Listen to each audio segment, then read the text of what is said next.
Today is the third part of the subject Prisca Theologia.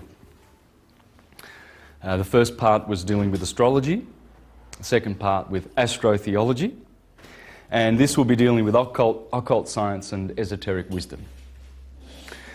And what I will endeavour to do is to present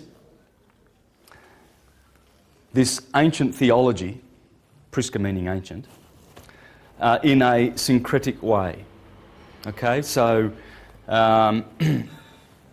syncretism was something that the Renaissance people knew a lot about, because Pico, one of the foremost Renaissance masters, he pretty much brought syncretism to the attention of the world when he went down to Rome with his 900 theses.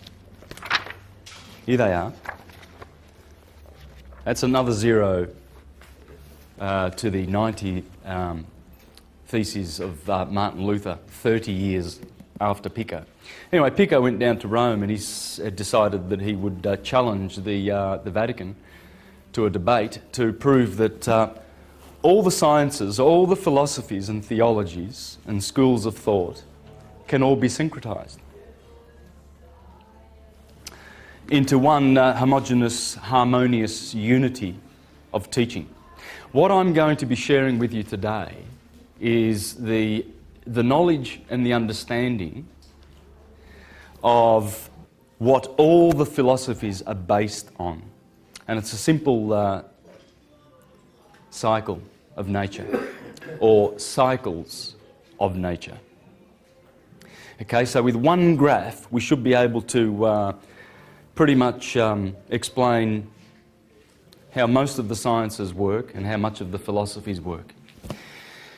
So it's very interesting how Pico treated the subject. He went down to Rome because he was trying to bring back the Prisca Theologia. You see, this word was very much on his lips, as it was on Marsilio Ficino's lips, the guy who translated the Hermetica. Now, the Hermetic wisdom has always been there. It's been there for thousands and thousands of years. And according to Stephen Meller, who was a person who went down to Egypt and spoke to the indigenous wisdom keepers, and that would be Abdel Hakim Aouyan, who has now passed away. But here Stephen explains how the indigenous wisdom keepers explained many things about the true history of Egypt, and how Egypt has an antiquity of at least 50 to 65,000 years, with that particular consciousness, wave of consciousness that created such wonderful buildings like the pyramids. Now, those pyramids are built in such a way that it is impossible to replicate them today with our science and technology. The pyramid codes is probably another one of the products that I would like to bring to your attention when it comes to the truth about Egypt. Okay? Carmen Butler has also interviewed Abdel Hakim Aouyan in this wonderful documentary, which shows the true antiquity of things like the Sphinx and the Great Pyramid and all the megalithic sites down in Saqqara and Dendra and Luxor, etc. So, and with that, I would like to bring your attention to the Commission School of Ancient Mysticism, and I'll be doing a 2-week tour in Egypt next year in October with Yusuf and Patricia Aouyan, the son and daughter-in-law of Abdel. So when you watch, you can watch that. You can see that on YouTube, but I'd recommend you get that for your own collection. And you'll see Abdel there discussing the true origins of this wonderful science. Okay? So what Rome would like us to believe is that civilization's about 6,000 years old, and there was an Adam and an Eve, and apart from that, they were very barbaric, and many of the human brothers lived in caves, and then, of course, evolved their intelligence, and now here we are at the peak of all wisdom and intelligence in linear history. Whereas the Prisca Theologia proves that this is false. Absolutely false. We live in cycles whereby consciousness grows and then recedes. Grows and then recedes. And we have been at the bottom of a wave of loss of consciousness for about 5,000 years. Again, according to Abdel, the indigenous wisdom keeper, and we've been in the age of Amun for 5,000 years. And it's the age of darkness and slumber, spiritual slumber. And before that was the age of Aten, you see, and which had more light. Okay, and then it goes back and back to the golden age. But we've been at the bottom of the wave for such a long time. So syncretism is all about bringing back the unity of the religio/science that we once enjoyed on this earth. So there is abundant proof that once upon a time we were all united in the one science. And the proof of that is in that we find that the gods of various cultures seem to have the same deeds to their credit and the same numbers and the same names, etc. For instance, Zeus of the Greeks seems to be very similar in his actions and behaviour to Jupiter of the Romans, etc., etc. And Thoth, or Thoth of the Egyptians, seems to be the same guy that the Greeks call Hermes and the Romans call Mercurius, and the Hindus call, or the Easterners call Buddha. So what in effect we're going to be doing is we're going to be pulling back the information that comes from all of these sources to show that they all have one common thread underpinning them. Now, the way in which we can do this is through one graph. And the graph you've seen many times if you've watched my presentations. Now, what I'm doing here is just following science and nature. You see, this is an old map of the Earth. And the old map is divided in two by an equator. And you have a northern hemisphere and a southern hemisphere. And usually on good maps you'll see the sine wave that goes through the equator and hits the Tropic of Cancer, and then goes back through the equator and then down to the Tropic of Capricorn. And this produces the seasons every year. Now, the interesting thing about this map is they placed the glyph of Aries right at the beginning here, and then you have Taurus over here, and then Cancer right on cue with the Tropic of Cancer. And then as you go along you have Leo, and then you have Virgo here and the scales of Libra, right at the point of equilibrium, okay, the middle of the sine wave. So I'm going to follow this science, and what we're going to find is as we go through these 12 segments of the sphere of the sky, is we're going to find all the characters in all of the mythologies, and including the holy, so-called Holy Bible. And we're going to discover a lot about science, a lot about fairy tales and nursery rhymes and mythologies, etc. And what we will discover is the fact that the ancients based all of their science on this simple science. because it explains how everything is produced in the universe. Okay? So let's just follow that. And we have, of course, the Tropic of Cancer above the equator, 23.5 degrees. And we have the Tropic of Capricorn below the equator, 23.5 degrees. Now, the sine wave, of course, you saw wrapped right around the Earth, okay? Because that sine wave is produced when the sun appears to go through the ecliptic, through the 12 signs of the zodiac, because of the tilt of the Earth and its angle as it goes around in its orbit, producing 4 seasons. So what happens is, there is the path that the sun appears to take. Okay, and it makes that sine wave. Now, Aries, of course, we said starts here at the beginning, and this was Cancer, so we can pretty much draw a line there for Cancer. And then Libra was over here, and that would be the Tropic of Capricorn. So over here we have March the 21st, June the 21st, the solstice, the equinox, September the 21st, the autumnal equinox, and December the 21st, the winter solstice, from the northern hemisphere, of course, okay?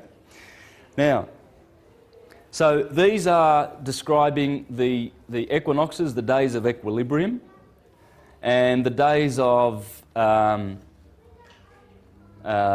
maximum light and minimum light.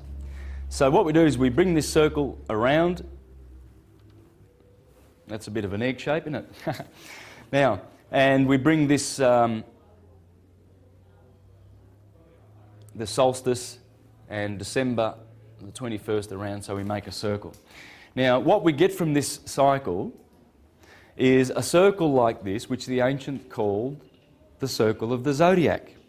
And this is how it looks. Aries is the first sign. Aries. Taurus is the second sign. And Gemini is the third sign. That's the spring. So from March the 21st to June the 21st, you have the spring. Okay? And then after Gemini, you have Cancer, because you see the sun has hit the Tropic of Cancer, and now the sun needs to wane and go down to winter. So that's longest day of the year, shortest day of the year. So we have this polarity, you see? Okay? Now, here we have Cancer, because the sun has touched the Tropic of Cancer, so it stays in Cancer for 30 days. Here we have Leo, and here we have Virgo, the beautiful summer months. Okay? Then the sun drops below the equator. So the sun goes bye-byes for 6 months. And in the north, the winter months come. Okay, so you have to be prepared for the winter months. Now, what happens there is the winter has the colour of red.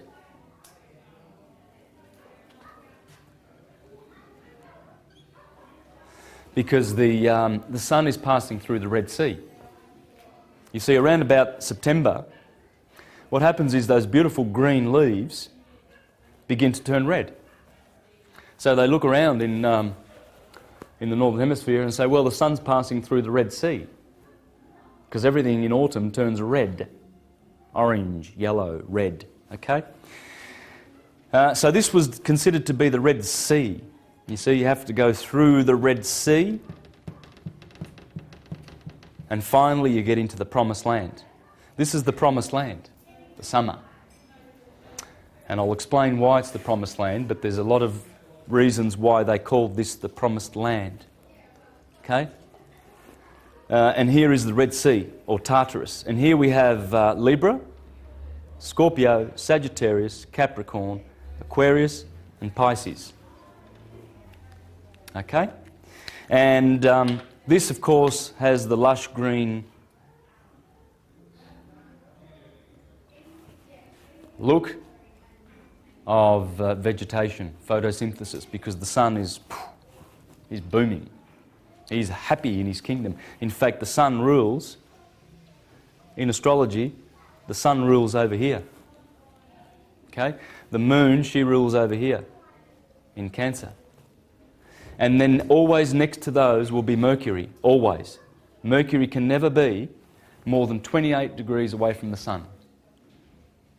And Mercury would correspond to the disciple of Jesus called John, because John says, I was always near unto the Lord. I'm the one that the Lord loved. Yes, the Lord, as you will see in the mythologies and in the Gospels, that's this guy, Mercury. In any birth chart, you will always see the sun in its sign, and Mercury will be either a sign next door on either side of the sun, or in the same sign as the sun. Okay? So check out your birth charts, and there's Mercury, always faithful and close to the sun. He can never be badly aspected to the sun. He will always be a friend and support of the sun in this science. Next to them will be Venus, because Venus cannot be more than 48 degrees away from the sun. You see, Mercury and Venus are actually inner planets. They are inside our orbit, smaller than our orbit and closer to the sun. Therefore, they can be blocked out by going in front of the sun. And what I'm referring to is our solar system is a vortex. Okay? This is exactly how our solar system works. We don't have a solar system where the sun is over here and then all the planets orbit on the same plane. That's ridiculous. And it has been debunked by scientists like Walter Russell in this book. Okay? So what happens is, of course, we've got Mercury over here, and then we've got Venus, and then the Earth. And when Mercury goes in front of the sun, around here and here, always in this path here of the vortex, we don't see them. But scientists tell us that it's because Mercury or Venus has gone behind the sun. It can never go behind the sun. It will always be, the sun is always at the top of the cone, and the planets are always behind. So when Mercury and Venus disappear, which Jupiter, Mars and Saturn cannot do, because they are outer planets, so they can never be hiding, you see, behind the sun. And so, whereas these ones will be. So this is why we need to understand their placement. Okay, I'm teaching you a little bit of modern science. By the way, Nassim Harriman has got a good video explaining this solar system, and on my YouTube site, Mr. Astro Theology, you can see some science videos explaining how this solar system works. Okay, there's an Indian scientist called Palathadka Keshava Bhat, B-H-A-T. Okay, and you can see his video on YouTube where he explains how the vortex solar system works. I've included a bit of this in my presentations because I think we should consider this and try and wrap our minds around it, because this is going to debunk the old theory, just like this one debunked the flat earth theory, etc. Okay? So now we understand why these planets are always friendly to the sun, Venus and Mercury. Then next in line is Mars. Sorry, I've done something wrong here. Where's my green? Let me correct myself. I did put Mercury there. So Mercury and Venus is here. Sorry, I put Venus over here. That's the mistake that I made. Okay. So let's do that again. You've got the sun and the moon ruling. They are the most luminous orbs in the sky. Therefore, they rule summer. Okay. Now, when you look at it, look at this as the four seasons: spring, summer, autumn, and winter. So when you look at it, this July, August is the hottest time of the year. So, hello. right on cue, you find the Son dwelling in his house, in his kingdom of heaven. This is heaven and this is hell. The Son always lives in the kingdom of heaven, in the Lion of the tribe of Judah, where the scepter shall not depart. Can't be removed. Cannot be removed. And I'll show you that science. The moon, she's always there. She's always there in the kingdom with her husband. That's Abraham and Sarah. That's King Arthur and Guinevere. It's Jack and Jill climbed up the hill. That's the hill. This is always considered to be the hill, as you will see. Okay? So you've got Mercury always close. And then Venus close again, but then you have Mars. Okay? And Mars is a little bit of an opposer. He rules Aries and Scorpio. Okay? Now, why does he oppose? Well, because he's doing a 90-degree angle with the moon here, and he's doing a 90-degree angle here with the sun. And anyone who's studied astrology knows that that's a square, and that's a bad aspect. And so the sun is putting himself in a position of antagonism toward... Mars is putting himself in a position of antagonism toward the sun, whereas these ones dare not. Mercury and Venus. Okay? So Mars, you see, is the beginning of this antagonism toward the kingdom of heaven. And then you've got Jupiter. You see, so these boys, the big boys, and here we have Saturn and Saturn. So you've got... Saturn is the great opposer in this system, because he is always opposing directly the moon or the sun. He always opposes the greater luminaries. That's why he's the greater malefic in astrology, because of his position of antagonism on the outer of the solar system, and he's cold.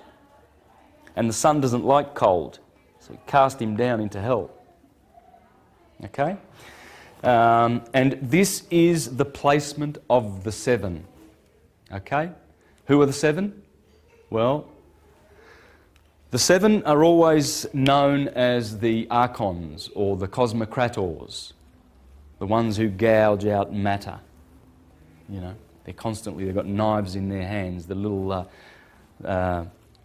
dwarf gods of Egypt. Or the potters of Memphis, the potters of Tar in Egypt. Or the Jews call them the Elohim. Very interesting word, Elohim. And I pointed out last week in the presentation, in the Hawaiians say aloha. Aloha. I mean, you know, it's things like this, which I'm going to give many examples of, that show that there's this commonality, there's this common, fundamental, spiritual science/religion that underpins all systems. And it's there once you go looking for the clues. If you don't go looking, you will not find. But you have to overturn all the stones. That's why this science is called occult science. Why is it occult? Well, it's been occulted to the eyes of, say, churchgoers, for instance, because what do they get told? Well, they get told, don't you read any of the publications or books or anything that any other philosopher or church publishes, because that's from the devil.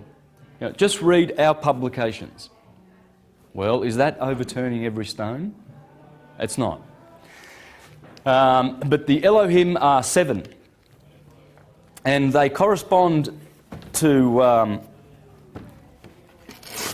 all of the sevens that we see in nature, because nature is a septenary. Okay?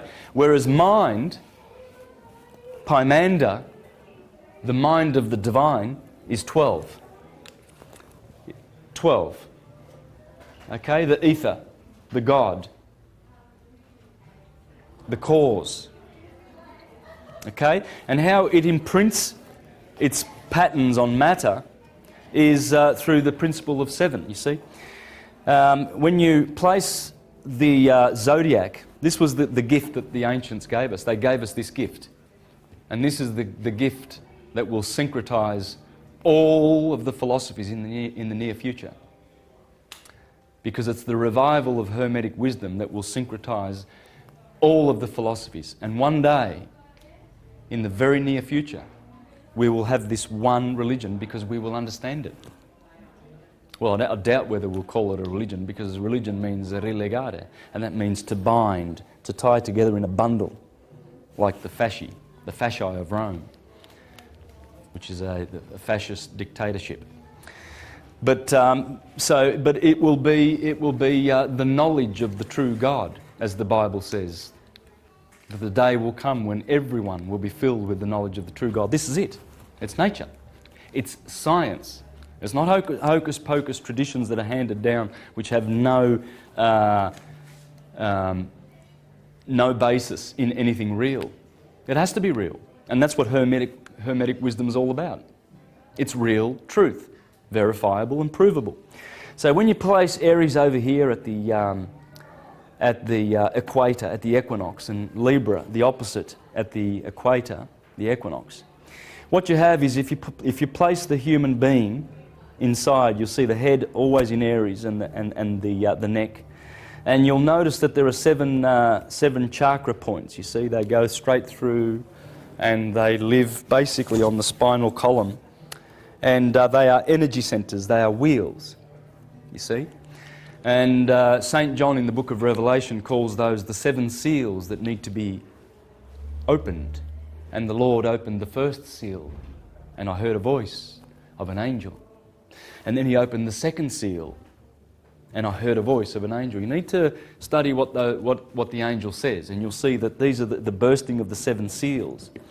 And the Elohim, the 7 planets in the solar system, the 7 days of the week. These are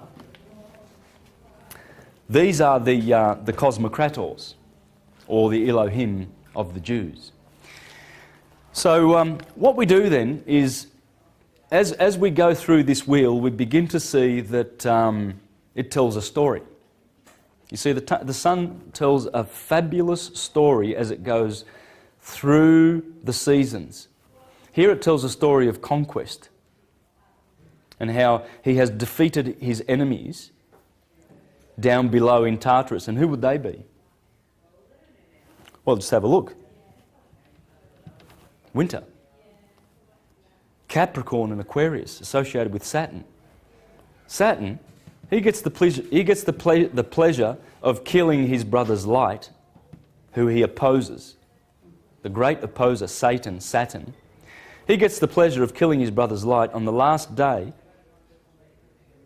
of that cycle, the 21st of December, because he takes over on the 22nd. And Saturn kicks him out. He says, no fire in my quadrant. I rule this quadrant. See, here there's fire, cardinal fire, fixed fire, and mutable fire. Mutable because it must be extinguished.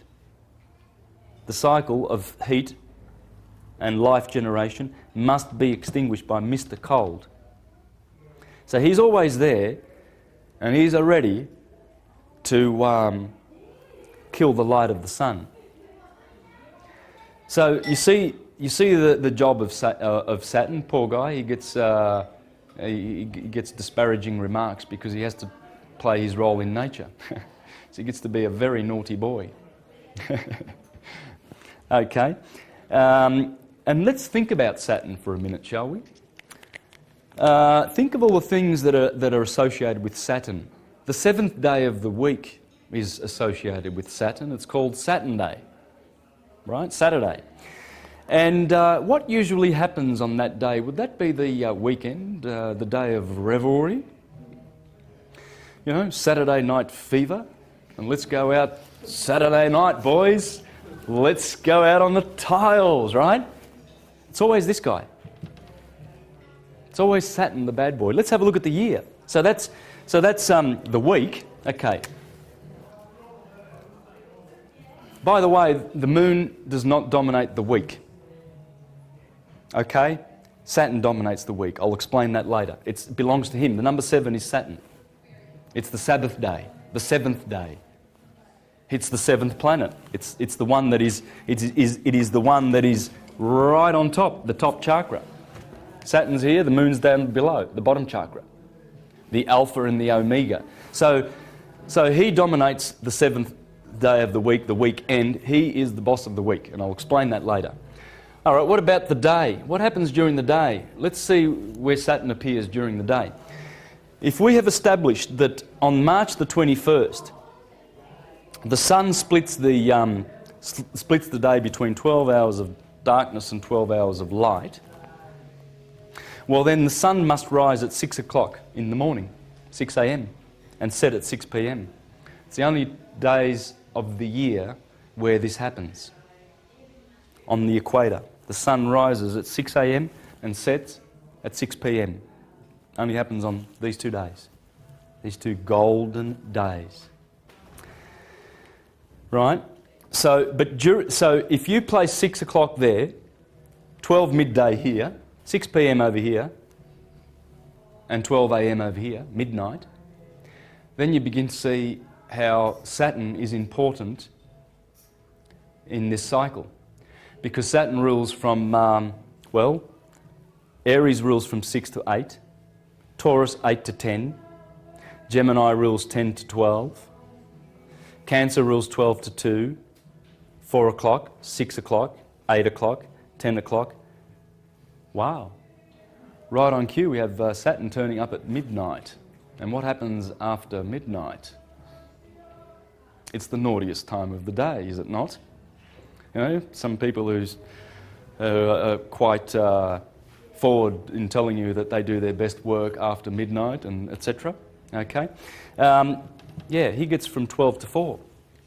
But the benefits of Saturn's rule is that you can do good thinking at this time of the night. Many philosophers and many geniuses have found most of their insights at this time of the night. You know, King David in the Psalm says, "Oh, I wake up in the middle of the night to look at your stars and tell forth your glory and be inspired by your heavens." This is a magic time, but it's also that time of revelry where things happen, you know. Thieves do their work at night, don't they? You see, and Saturn rules the night. Now, let's have a go at the year. How does Saturn affect the year? Well, this is winter. So he snuffs out the sun's light in mutable fire, Sagittarius. Here's another one. In ancient Rome, they used to celebrate the Saturnalia. Okay? And what happened in the Saturnalia? Well, first of all, when was it celebrated? Well, it was celebrated started on the 17th of December, 4 days before the solstice. And it went all the way to Christmas Day, the 25th of December, when the sun begins its journey, all the way back up the holy mountain. So all in here, the Romans celebrated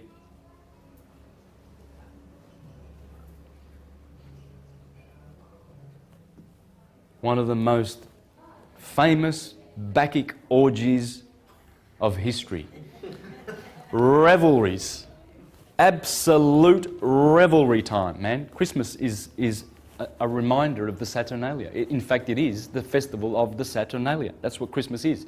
That's why you go out to your friends on Christmas Day and you get drunk and, you know, you abuse each other emotionally and everything like that.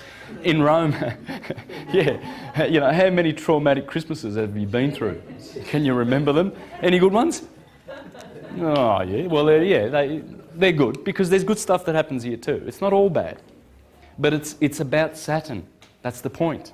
Look for Saturn. You've got to look at what he's doing. He's the one with the horns, man.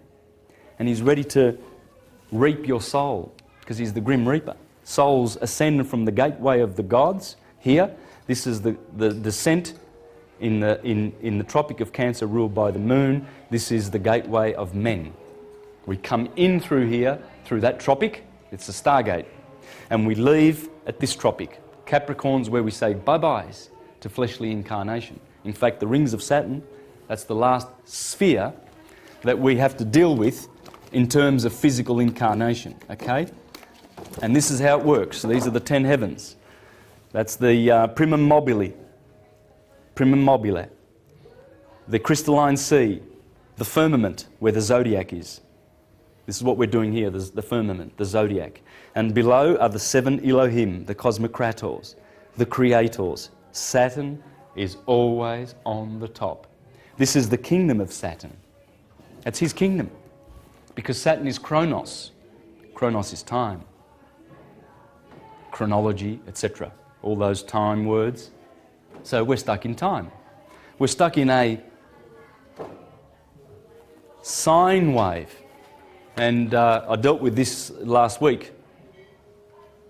Sine wave is a sin wave. That's where the sin is, time. Because you're born in time, you must die in time. Ain't none of these bodies going to be around forever. These are just a dream. So, but the soul needs to learn this science, because this is the true soul science of the stars above, as above, so below, that enables us to journey back, to make our journey back. And Christianity and the churches and Rome and the Vatican are all about trying to suppress this hermetic wisdom. Because if they can do that, they get to have more slaves on the planet for future harvesting their energies. You see? So it's very important that this wisdom be understood. It must be mastered. This is the structure of the universe, the material structure. This is how it works. And you live in this octave. That's the octave in which you dwell, dominated by these 7. They are responsible for every little atom and cell in your body being in the place that it is. All the cells, it's like a coagulation of molecules that have happily agreed to just work together as one organism for you to be able to exist physically on the physical plane on this earth. There's the earth at the bottom, the 8th sphere. And this is the descent of souls: Saturn, Jupiter, Mars, the Sun, Venus, Mercury, Moon. And they are the 7 chakras: pineal gland, pituitary gland, throat chakra, heart chakra, solar plexus, and the generative chakra, and the root chakra. And as we activate those powers and get those little wheels a-spinning, we actually go up back to heaven. And heaven is here, in the body. As I will show you later, part of this science is all about the body. In the scriptures they talk about the Holy Land. It's no use going to Judah, it's no use going to Egypt. The Holy Land is your body. The body is the Holy Land. Here is the Holy Land, guys. That's the ecliptic, the 12 signs of the zodiac in the body. Pisces in the feet, Aries in the head. The Pleiades right on cue. That should be sort of more up in the head area, but the Pleiades are in Taurus, which is in the head, in the centre of the head. Correspond to all the good little glands that are going on in there, like your pituitary, the limbic system, and stuff like that, all in here. And the spine, this is the Holy River, right? And Sodom and Gomorrah is down here in the bottom chakras, the red chakras. That's Sodom and Gomorrah. And this is the river. Eridanus is the great river. There it is, the Eridanus. This is one of the deacons of Taurus. Eridanus is the Jordan River. It's in the head. That's heaven. This is earth. This is hell. Heaven, earth, hell. So above, Midgard, inferior, infernal. Infernal always carries with it the colours red. In fact, in the occult science, they taught that everything below the kidneys was considered to be Egypt. This is Egypt. And this is why God's children, the elect, go through the Red Sea and must come out on the other side of the Red Sea in order to be saved. And this is exactly why they celebrate the Passover. Right here on cue, and they eat the lamb, the sacrificial Passover lamb. And I think it was Jesus, that was called the Passover lamb, was it not? Yes. The Passover lamb. Why would you call Jesus, the Saviour, a Passover lamb? Because you're talking about astrology. The Bible's full of astrology. That's why he is the lamb. And the blood of the lamb. The blood of the lamb is the sun's rays, the beautiful photons that drench us in the spring. You see, when the sun kills the lamb in the 30 days of Aries, it kills the lamb and sheds its blood as a sacrifice every year. And that blood is the impregnation of the blossom season. And then the fruits come from that blood, from the death of the lamb. Aries, the lamb, the sacrificial lamb, must be sacrificed every year for us to be saved. That's why in the first words of the Gospel of John, you see, people don't notice this, but John begins with a fully grown Jesus. He doesn't begin with a baby in the crib or in a manger. Down here in Capricorn, where the son's a little baby. John and Mark, the two Gospels, begin over here in Aries. And there's telltale signs. Last week I dealt with this and pretty much covered it and proved it conclusively. I went through all the chapters of Mark, the 16 chapters, and all on cue, they were talking about Aryan, all the Aryan constellations, Cassiopeia, Cephas, Andromeda, and all of the decanal constellations that are associated with these two signs here, Pisces and Aries. And then it talks about, the early chapters of Mark talk about light, which is the Pleiades and Venus, the two lights of Taurus. And then it talks about your brothers and twin, etc., etc. And then it goes, here's the transfiguration of Jesus, right on cue, I think in the 8th chapter of Mark, where the sun is transfigured. You see? Now, John, this is the first chapter of John, okay? Verse 30. The next day, seeing Jesus coming towards him, John said, "Look, there is the Lamb of God that takes away the sin of the world." First chapter of John. And then, of course, in the next couple of chapters of John, you can rest assured that he'll be talking about Taurian themes, like the parable of the sower, because that's when you sow in Taurus, you know, so you can get some harvest in Virgo, etc., etc. And it's all on cue. It's in the Gospels. So what I'd like to do now is I'd like to... I did explain, you know, Saturn, where to look for him. Okay, in the week, he controls the day of revelry. That'd be Saturday, right? And then Sunday, of course, everybody gets good and goes to church and does their family things and repents from Saturday night, don't they? Yeah? Let's be good. Yeah, but Saturn, but that's because the sun is, you know, he's warm and he's gracious and beneficent, magnanimous. Whereas Saturn is cold and withdrawing, and rather than mankind being alert and awake and everything, they're sleeping during these hours of Saturn. So he's dealing with introversion and going within. That's where the light of the sun pierces matter. Here it quickens matter, as Manly P. Hall says. Here the sun is quickening matter, but here it pierces through matter. And here we go within. Here we go externalizing, you know, going touching stuff and seeing stuff with our eyes because the sun's out. So you see, it's not bad, but you can see where Saturn is associated with bad. Also during the day, you know, he's got his 12 to 4 rulership.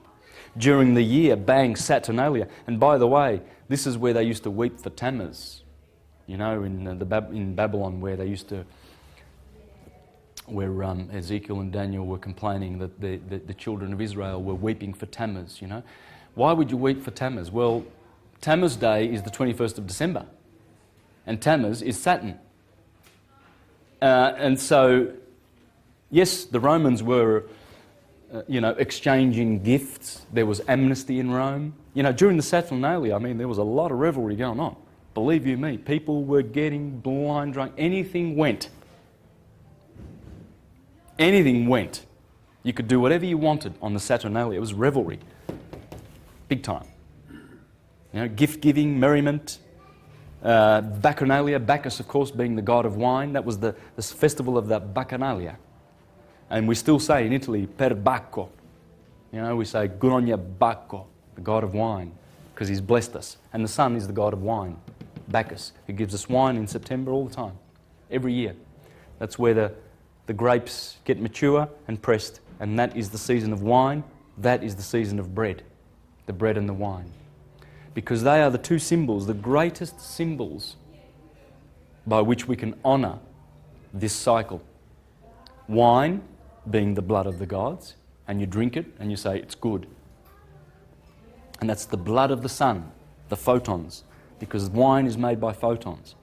But it's the process, it's the end of the process. You see, you've got all this watering of the plants, and then you cultivate the plants, you weed them, you look after them, finally you reap your harvest, and then you bring them into, indoors, and then you press the wine, and then you let it wait for, to cure and to mature, and then you open your tap and you take out a glass and you drink it. That's the end of the road for the sun's work. You've got wine for all the winter now, so it's a great symbol of Christianity, Christ being the sun. And the bread, of course, so you grow your wheat and then you harvest the wheat, you get all the virgins in Virgo season to go out and bring in the wheat, and then you bring them into your mills, and then you crush that wheat, and it's a lot of work to crush that wheat. Then you bring it into your house and to your pantry, and then you make bread with it. You mix a little bit of yeast and stuff and everything, put it in the oven, take it out, and then you eat the fruits of the season. Right on cue, bread and the wine. And that's why when Christians go to have their Passover memorial around Easter time to do with the lamb, they take the sacraments of the bread and the wine. So look for Saturn, because when you understand the roles of the seven, they are all different. Our solar system, it works in such a manner. It works like this. You see, the heart is the sun is always in the middle kingdom, and there are 3 spheres above and 3 below. So it's in the fourth. It's in the middle. There is always the sun in the middle, and this is Ptolemaic, by the way. Remember the astrologer Claudius Ptolemy, and of course, when Copernicus discovered that the planets orbit around the sun, which they don't, they immediately went and attacked this guy. Because he said, the earth was the centre of everything, and the sun, what's the sun doing? Rubbish. The sun's in the centre. What's it doing there in the middle of the planets? That's ridiculous. Well, it's not ridiculous, because this is, in fact, the structure of the sevenfold material place in which we live and move and exist. And one day we will go out of the rings of Saturn and to his father, Uranus, who is in the firmament. Okay, Uranus. Right, we've got Saturn, and his father was Uranus. Well, Uranos in Greek means heaven. Saturn, of course, is time. So Saturn castrates his father and takes over the rulership. What that's telling you is that time, when you come into this solar system, you're under him. He's the boss, the Lord of the Rings. He's the Lord of the Rings because it's one ring to rule them all. And he has rings. He's the planet of rings. Okay, and he swallows his children. Anyone who comes into his kingdom must perish in time. So what happens is we go back to Uranus, we go back to the heavens, and out of the control of Saturn. Now this is going to happen. By the way, at the moment there is a beautiful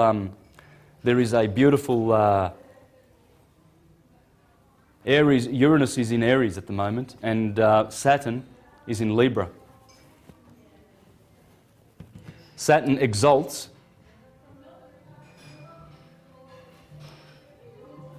in Libra.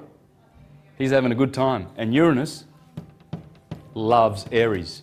Uranus is up here, right now, in the skies. Take note of this because this is very, very revolutionary. It's in all of your heads. Uranus is causing a lot of social changes down below. Take note of these things. Uranus will be here for another 13 years in Aries. And Saturn will be here for a couple more years in Libra. And this is what's happening now around the world. This is the justice that's going on. The heads are rolling right now because Saturn is here in his sign of exaltation. Pluto's in Capricorn. That also has to do with judgment. Pluto being in Capricorn, over here, these three boys, they're changing the whole scenario downstairs. All right, guys, so now this is back to... what I'm doing now is I'm making a bigger version of what I did before, and the Tropic of Cancer is up here, right? So the sine wave, you can see the sine wave continuing on down that way, okay? So what we've done is we've made this much bigger, and there's the Tropic of Capricorn. And so all we need to do now is fill in the bits, okay? And there's the beautiful glyph for the Earth, because the ancients knew what they were doing, did they not?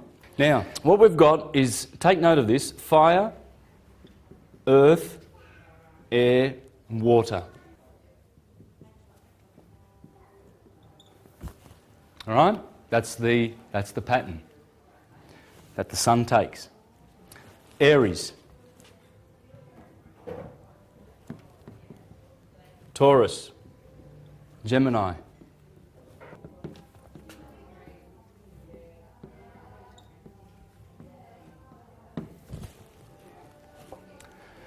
this is the great gift that they left us. And they understood what all of this goes back to. And I'm going to show you that all of this goes back to how nature unfurls. There's nature unfurling. It's a Taurus. Planets are doing it, our bodies are doing it. We have the energy going up through the head and around in our Merkaba chariots. Okay? We are flaming chariots of fire, light bodies. Great, magnificent solar systems, galaxies unto ourselves. There's the galaxy, check it out. 48 constellations, 360 acupuncture points, 360 degrees of arc. There it is. Aries in the head, with Perseus over here, bringing in the light and slaying Medusa, right there, one of the deacons of Aries. And it goes around, and the sun goes through all 48 constellations every year.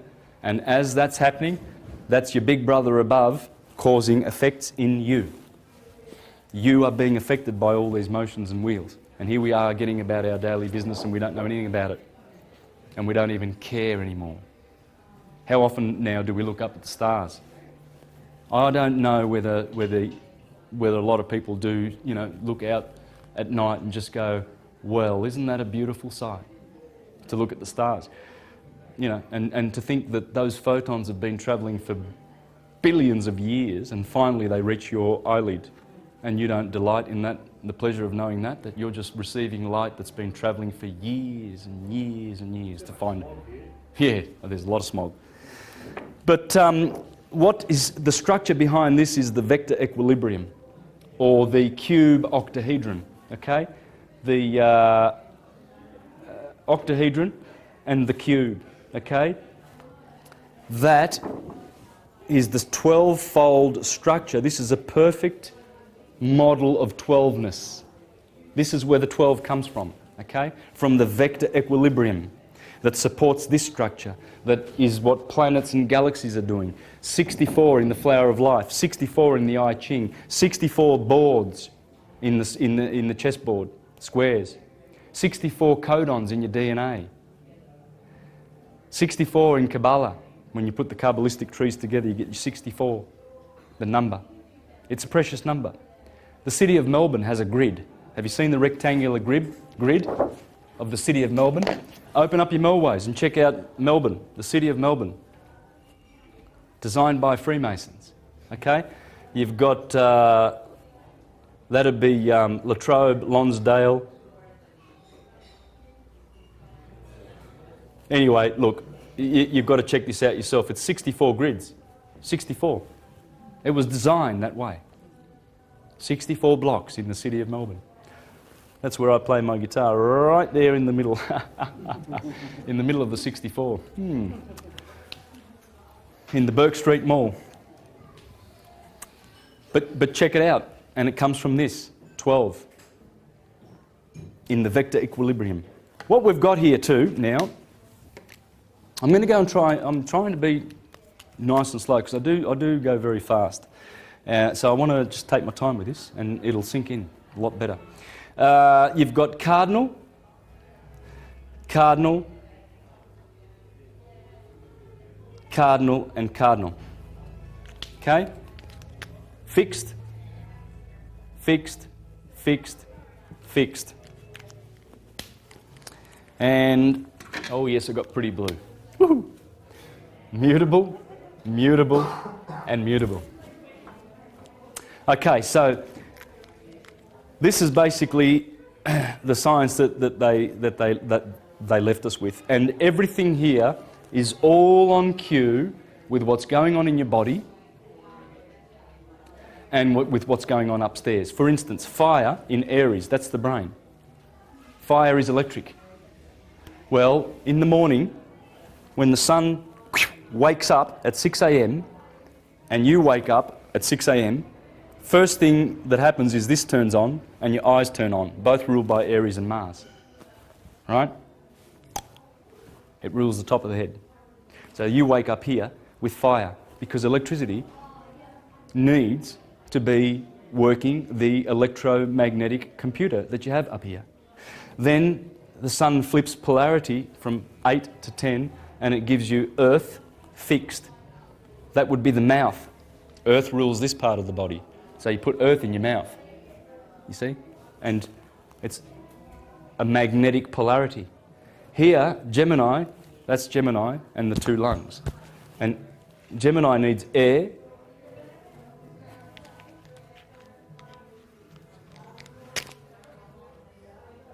mutable because it's probably changing the air, isn't it? Getting oxygen from the air, mutating it in the lungs and then sending it out as carbon dioxide and what have you. Well, that's air being mutated. It's all on cue. Everything's on cue. Even the cancer, the water of cancer. You know, the chest, it has to do with the chest, and the water, the milk of the mother. It's the motherly sign. So that's the water that she gives, the generation that she gives. Leo is the heart, fire. The heart is the pump that's warming the body, the hot blood, fire. It's on cue. So it's all physics. It's all science. This is the model below, as above. As above is exactly the same. In fact, as I'm going to get a chance to read from these books, you will see that the esoterists said that when you look up, you're looking at the brain cells of God. Those stars, they are the brain cells. And all of those Birkeland filaments and currents, they would be neurites and dendrites and synapses in your brain, in the brain of the God. It's a mind. It's a universal mind. So let's have a look at the rulers. As I said before, you've got the sun here, the seven-rayed God, according to Plutarch, the seven-rayed God. The moon, Mercury, Virgo, Mars, Jupiter, Saturn. This is the gospel.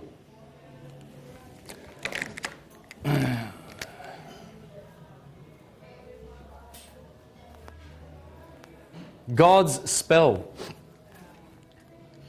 It's God's spell. It's not an evil spell. It's a spell.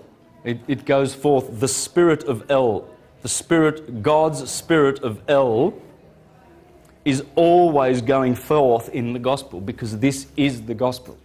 Jesus goes around with his 12 disciples. He has John always by his side. He has Jupiter, Peter, his best friend, Jupiter. There are all the characters of the gospel, okay? The gospel. The gospel is dealing with a daily cycle and a yearly cycle and a backward processional cycle which lasts about 24,000 years. Once you work those out, then you will understand the science. Because the idea is to understand the solar system. Because in your understanding the solar system, you acquire solar consciousness. That's Christ consciousness. Otherwise, you're stuck with earth consciousness, which is neither bad or good. It's earth consciousness. But we need to shed that. And when we learn about the solar system and how it works, then we are able to embrace that consciousness. Then we go to the galaxy and we have galactic consciousness. And then the whole universe, we see how that works and understand it. And we have universal consciousness. Then we go back to unity consciousness. Rather than the dualistic consciousness of the lower earthly consciousness. It's down here where we get opinions about good and evil, which doesn't exist up there. Simply doesn't exist. It's our polarity that we have made. It's happening in our world. This is the message. These beautiful stories are in the message, but you won't see them if you're not looking. Have you ever noticed those 3D pictures that contain a three-dimensional picture, but you've got to stare at them? Yeah, right? Yeah. Have you ever seen those? Sometimes it takes a minute or 2 minutes. Some people never get it. They never see it. And that's what the Bible is. The Bible is like that. It's got these amazing allegorical stories that most readers are just walking straight past, Oh, Jesus said this and Jesus said that. Never ever understanding what is really happening. And this is the crime of the priestcraft. And those people are trained to not have eyes to see. You see, that's why the scriptures say, for ones who have eyes to see, you will see it. Now, you notice another thing with Saturn is, this is the symbol of Saturn.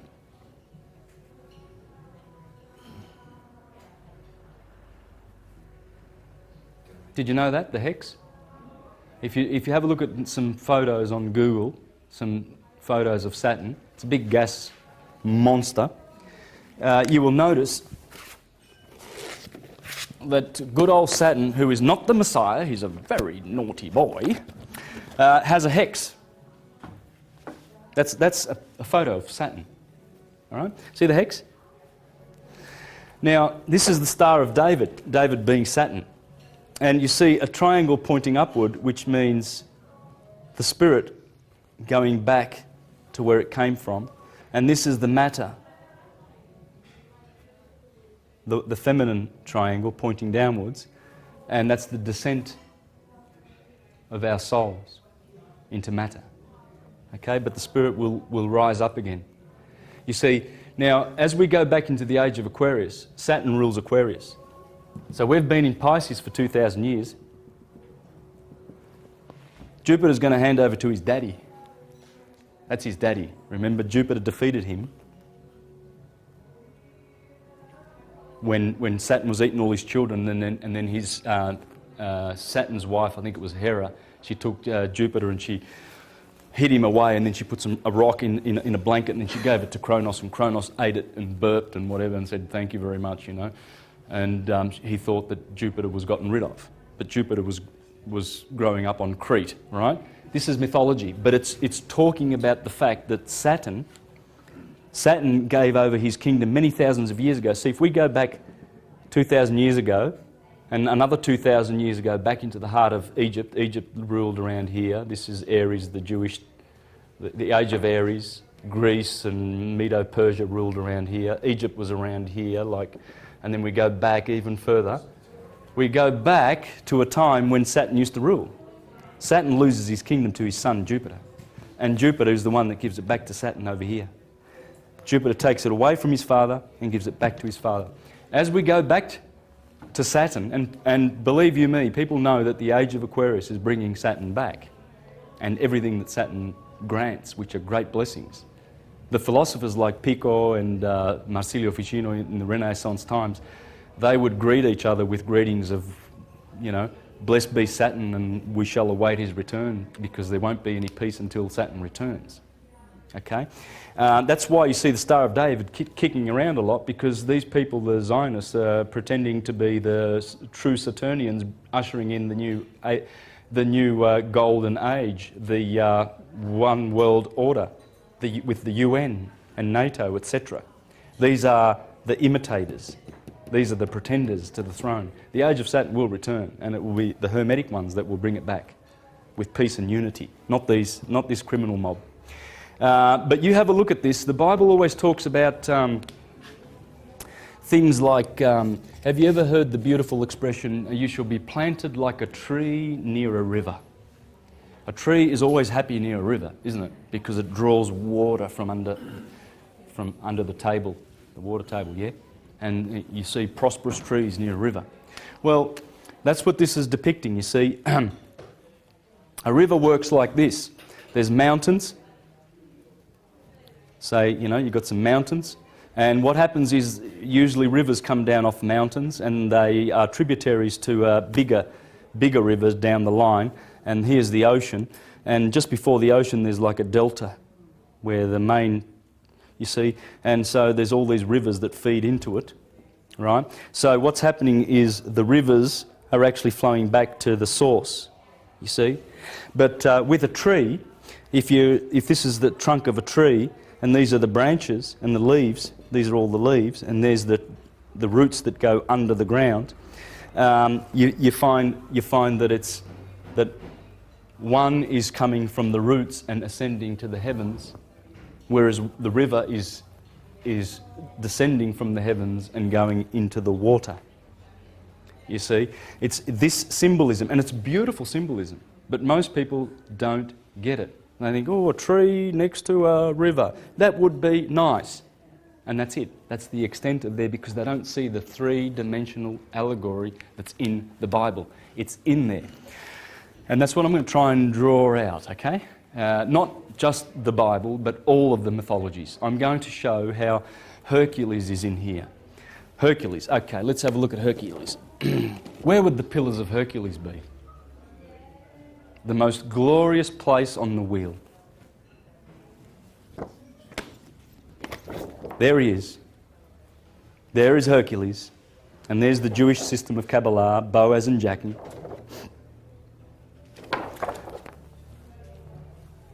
The Pillars of Hercules, the two twins, Pollux and Castor, they always dominate the holy mountain of God. And right here, in between Gemini and Taurus, and Sagittarius and Scorpio, that's where the Milky Way intersects the stars.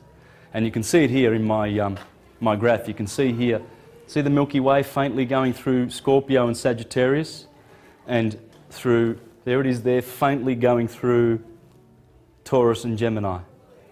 Right? That's where the Milky Way intersects, right here. So this is the milk, and in Cancer is the beehive, the milk and the honey.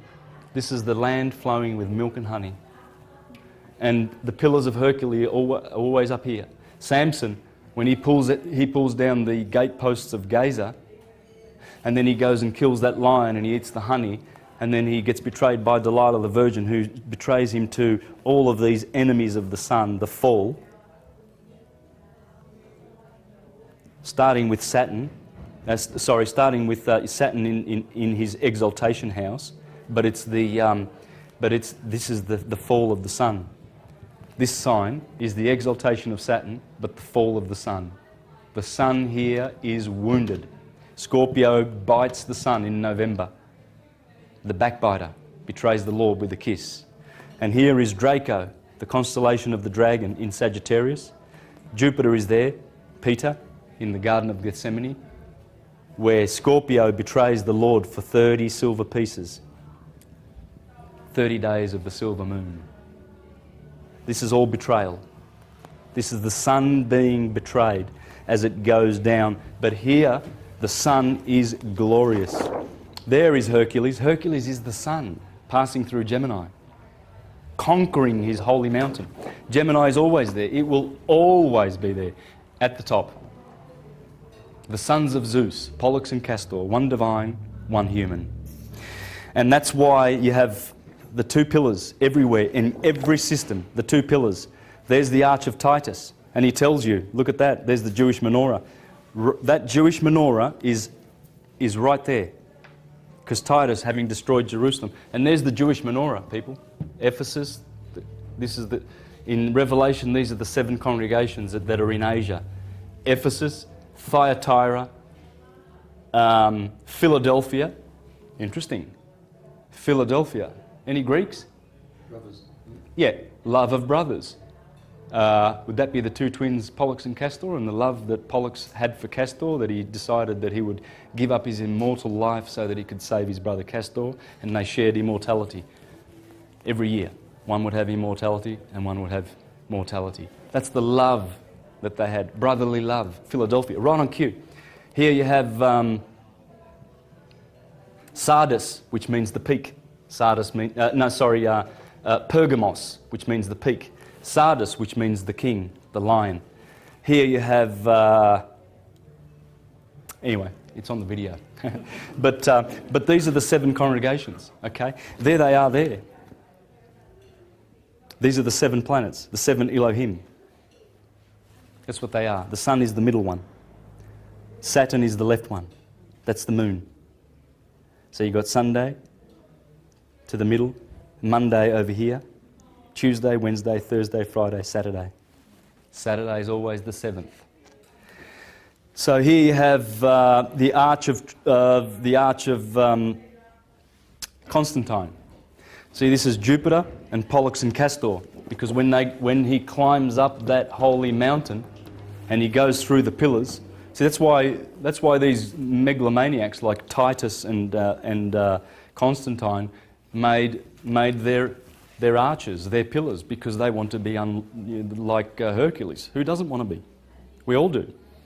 We all want to be like the star, the sun, the superstar, Michael, Jesus, King Arthur, Jason and his, Jason and his golden fleece, looking for the golden fleece. They're all looking for Aries.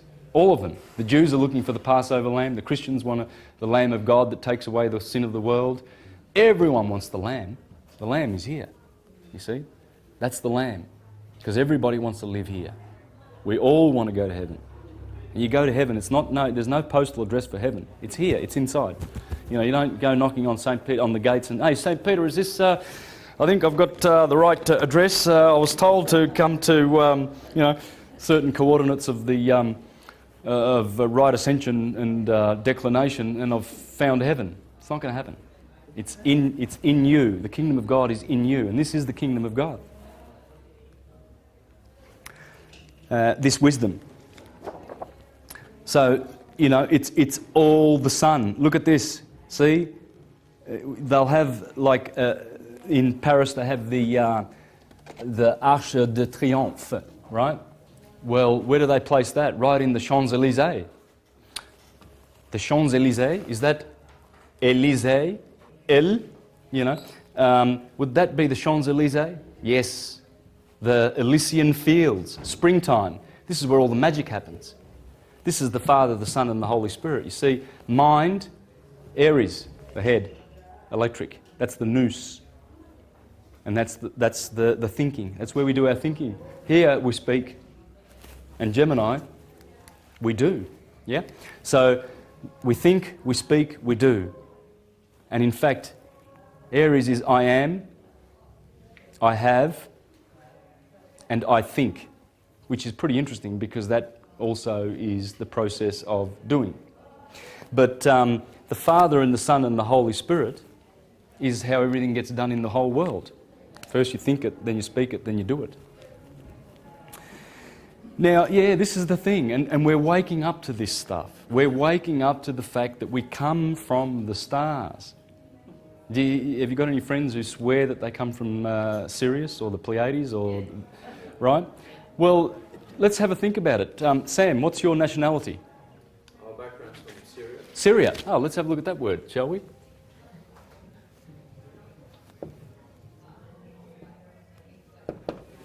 They're Syrian. They know where they come from. Right next door, there's a country called Canaan, originally. That's the Canaanites. That's canine. That would be the dog. Sirius is the dog star. So the Syrians, the Canaanites, the Assyrians, etc., etc., they know where they come from. You come from Syria, from Sirius. Most of us do. So it's still there. You can see this in the country, in the country of origin. Look at Italy. They say that the Romans come from Romulus and Remus, and they suckled on a wolf. That'd be the dog, the canine, and Mars. They claim that their descent is from Mars. You see the two twins. That's a dog, isn't it? A wolf. They're telling you the two twins of Gemini, Romulus and Remus, who are suckling Sirius. Sirius is always here. That's where Sirius lives, man. She's in between Gemini and Cancer. The dog is, in fact, Canis Major is a deacon of Gemini. Gemini. Let's have a look at that, shall we? Here we've got, there it is, Canis Major, the great dog. That's where Sirius is. Right there in Gemini, the twins. So the Romans, they know what they're talking about. What they're trying to tell you is that, we have ancestry from the dog. Check it out. We come from a dog star. And what about the tribe in the country of Mali, just near Egypt, the Dogons? Have you heard of the Dogons? Yep. The doggone Dogons. They know more about Sirius than most scientists. In fact, every 50 years they celebrate the orbit of Sirius B around Sirius A. And we can't see Sirius B. All we can see is Sirius. And it's a beautiful, bright, in fact, the brightest star in the sky. And around it is spinning around this, it's a carbon star.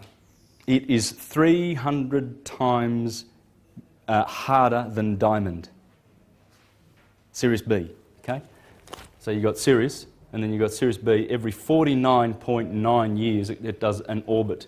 And in 89, when Sirius B came in between Sirius and our Sun, it caused the rotation of our Earth to slow down and speed up. I discussed this in the presentation last week. And so it has a direct effect. A star that we cannot see, 300 times harder than diamond. And it's spinning at 23 revolutions, 23 times a minute. A teaspoon of it would weigh tons on Earth. Tons, if not hundreds of tons. A teaspoon of the stuff from Sirius B. So, yeah, the Dogons, they every 50 years, they celebrate the orbit of Sirius B, a star that they can't see. How do the doggone Dogons know that? Okay, you can check this out on YouTube. Check it out, the Dogons and Sirius. This is the sort of stuff we need to look at, because we're remembering these things. I mean, Sam doesn't have to remember. He knows he's Syrian, and that's that. He's Syrian. Full stop. And the Aborigines in Australia, there's some tribes that call the sun Ra. Well, that's Egyptian. And there's Hopi Indians that talk about Ra. Same name as the Egyptians. How does that happen? Because this was once a universal system, and it was destroyed by the theocratic patriarchal religions who have subverted the whole system and counterfeited it and given us historical figures to take their place, to enslave us. Everything in the Bible is a two-edged sword. It will save you or enslave you. Have a look at the word soul, the sun.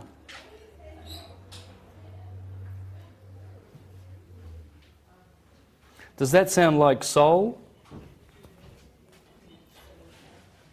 Yeah, it does, because it's the soul of the solar system. See, the light of the sun bathes the spirit, the soul, and the flesh. Light partakes of three qualities, three natures, just like water: liquid, Water can be liquid, it can be solid, it can be gas. 3 states. That's light. That's why light is in the middle. That's why Jesus says, I am the light of the world. You don't go to the Father except through me. The fire. It's the sun, right? The light of the sun. And as the Neoplatonic philosophers said, there are 3 suns in the sky. When you look up to that orb in the sky, it's not just a physical body of hydrogen. It's a psychic person and it's a spiritual person, just like we are. And soul is anima. And this is very pertinent because I'm going to be discussing today how the philosopher lived his life in terms of diet, in terms of actions, in terms of speaking, and all of that. So we're going to really benefit with some practical stuff here because it's got to be useful, and it is useful. And that's what I'm going to be sharing with you about the Prisca Theologia, how useful it is. See, the word soul in Latin is anima. Okay? Soul, animal. Keep that in mind because this is very, very profound, what we're going to be learning. You know, so we see these words and we don't really think of what we're saying sometimes when we go to our church to go and see a minister. You know, we don't sort of put 2 and 2 together. Min is stir, and we see moon and star, like a master. You know, when you get your master's degree, well, that would be a measure of the stars by degrees. Dong, dong, dong, dong, dong, dong, 360. So when you get good and you study, you get your master's degree, and they give you a square and a round black hat of Saturn. They've squared you. Now you're a square. Now you're fitting into the system. But you get your master's degree. In Italian, that would be maestro. Bis maestro. Would that be astro? Of course, because if you're going to be good, you're going to be a star. And think about the word Christ.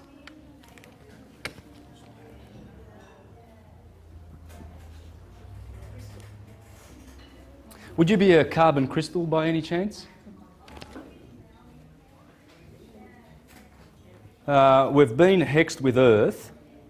We are solid, our bones. We have blood, liquid. We have gas, you know, oxygen and whatnot in our body. And we have fire.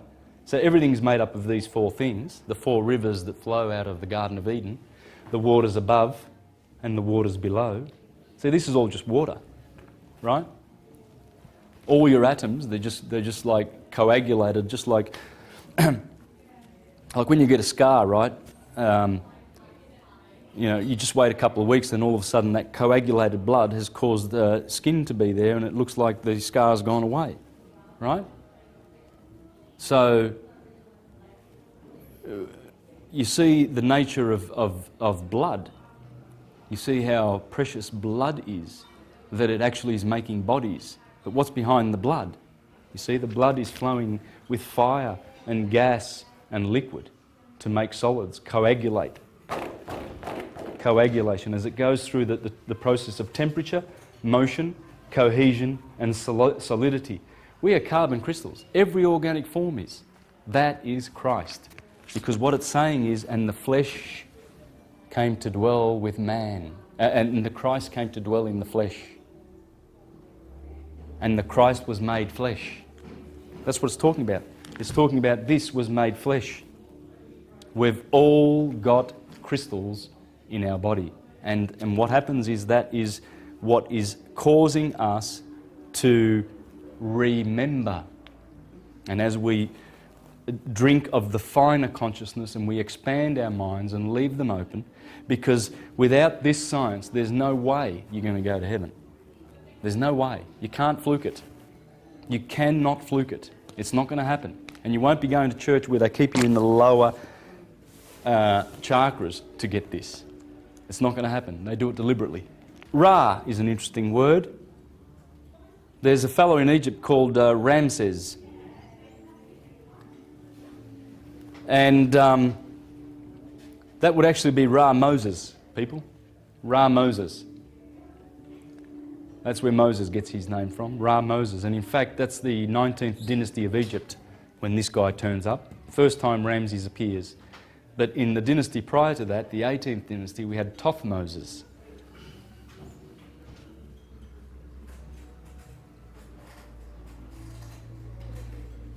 There's many spellings for this, by the way. There's many spellings for Thothmoses, the ancient pharaoh of the 18th dynasties. In fact, Thothmoses III, that's the one that they reckon is the founder of Rosicrucianism, and all of the Freemasonic schools come from that 18th dynasty, most of them.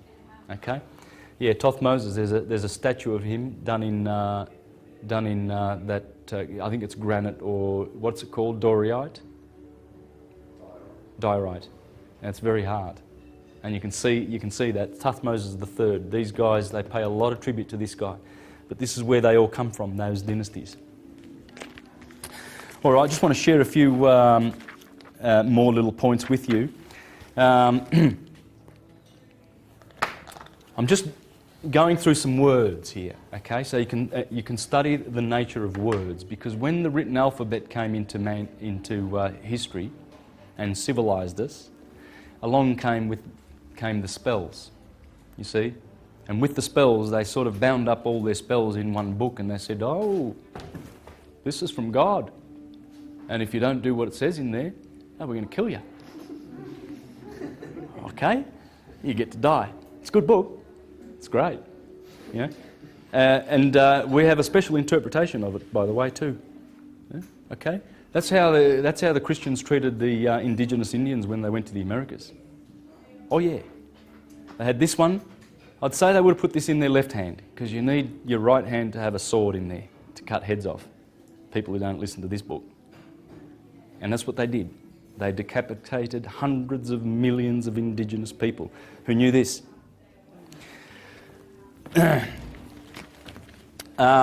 So the 7 days of the week would be Sunday, the moon, Mars. Wednesday is Mercury, Buddha. That's Jupiter, Zeus, god of gods. That's Venus, Friday. And good old Saturn Day. Okay, let's put him in there like that. Okay, I'm going to make a point of him. This is the Japanese language, okay? I'm doing some Japanese kanji here. I didn't actually bring the kanji, I forgot, but doesn't matter. The meaning of the word is what matters. Sun is Nichi. Nichi means heat, fire, light. So you go to Japan and you've got, right on cue, you've got Sunday, where Nichiyobi is, right on cue, and it's heat, fire and light. Pretty interesting, isn't it? What about the next one? Getsu, that's the moon. Luck and fortune, that has to do with the moon, the goddess of luck. She is the goddess of luck. Getsu, right on cue, Monday. Ka, Mars. Fire, birth. Fire, Mars, birth. In fact, the 25th of March is when Gabriel comes down to Mary and he says, guess what? You're going to have a little son, and he's going to be called Jesus. Because that's where impregnation happens, the blossom, the sperm of the sun. And in Japan they celebrate Sakura, and in Rome on the 19th of April they celebrate the festival of Flora, flowers. Flowers, impregnation, fruit, harvest, preservation and survival. Then it starts again. Every year, Jesus, bang, has sex with the moon. And how do you know that? Well, because that's where Christians celebrate the Easter. It's full moon. Notice, Easter's always after the full moon, the first Sunday after the full moon, which the Jews celebrate on Nisan the 14th. And that's impregnation, because the moon is always opposite the sun in the Holy Mother of God, the Virgin. So when Easter happens, it's when the sun has crossed over, first Sunday after the first full moon, because the full moon must be in the Virgin. The Virgin goes from here to here. You see, her glyph, Mary, it's like pretty much like a Mary. Whereas Scorpio's glyph is turned up with it's an M with an arrow pointed up, because all of this area used to belong to the Virgin.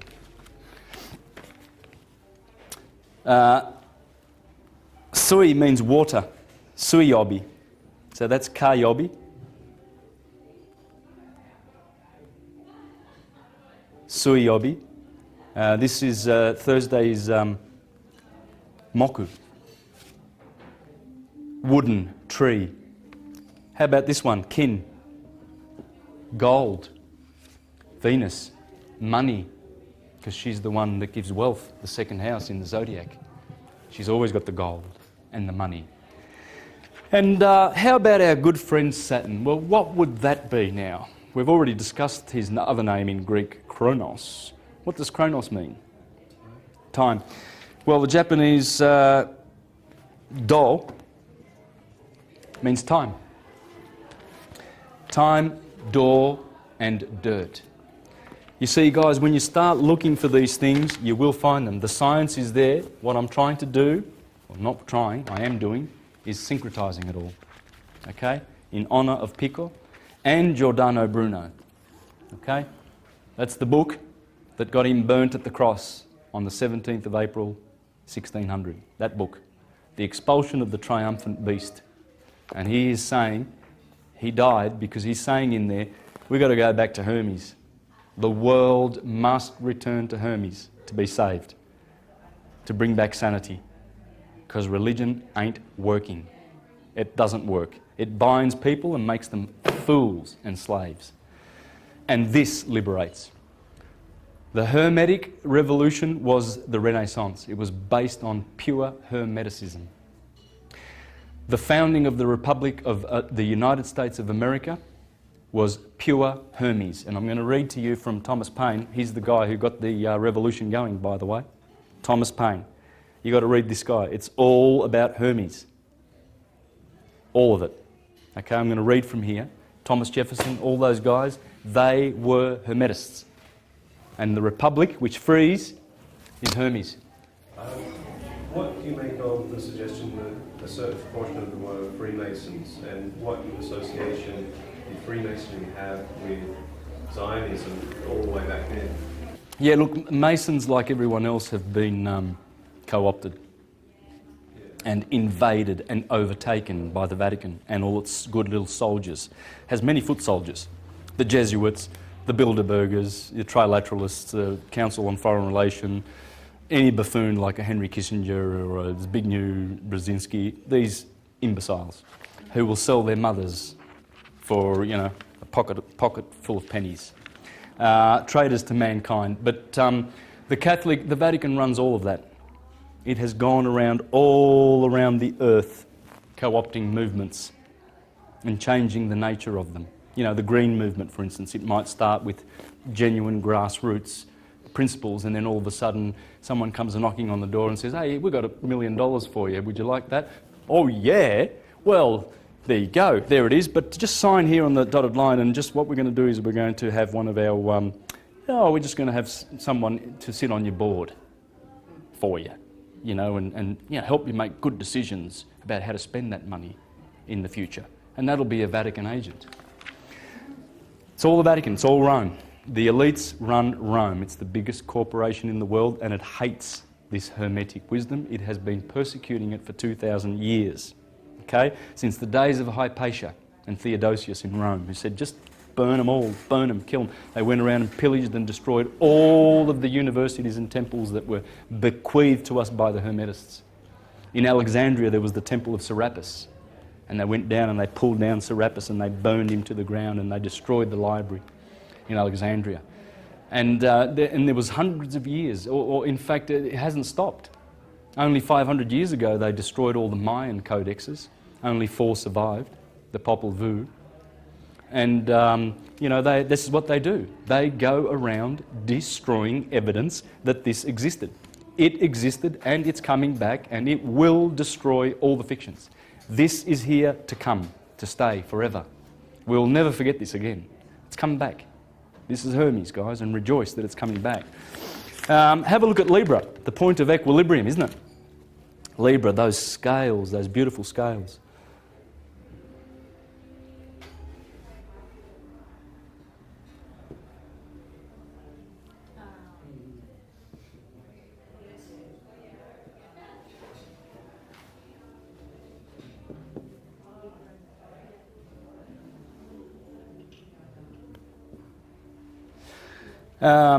You see,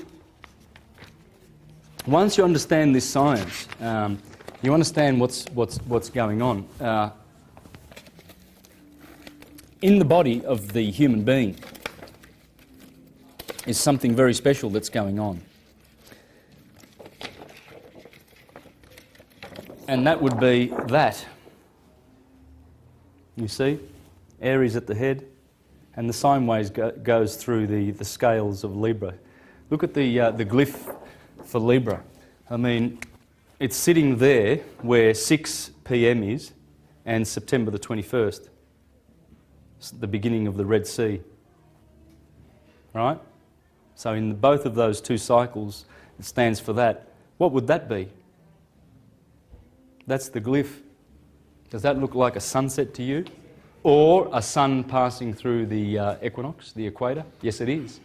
And opposite there is where the Japanese have their car brand Nissan. Nissan means March. And you see the symbol for Nissan? It's got the sun going through the equator.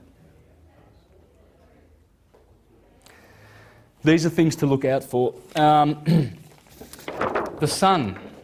The sun dominates everything. It's all about the sun. In fact, that's a painting there, famous painting that an Englishman did down in New Zealand about 150 years ago. And what you can see, that's a tattooed warrior, okay?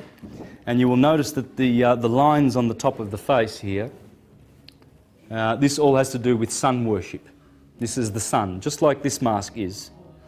And you see you'll have 13 lines down one side and 14 lines down another side. 13 times 14 equals 182. Any idea what 182 is all about? It's solar science, pure science. Well, it's a half of the year, exactly. Okay?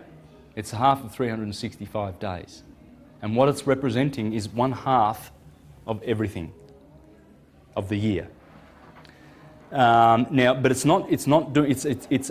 a symbolic number. It's not actually accurate, because this half of the year is exactly 187 days long, and this one is 178 days long. Did you know that? Yeah. The sun above the horizon takes 187 days. And below the horizon, it takes 178 days and a quarter.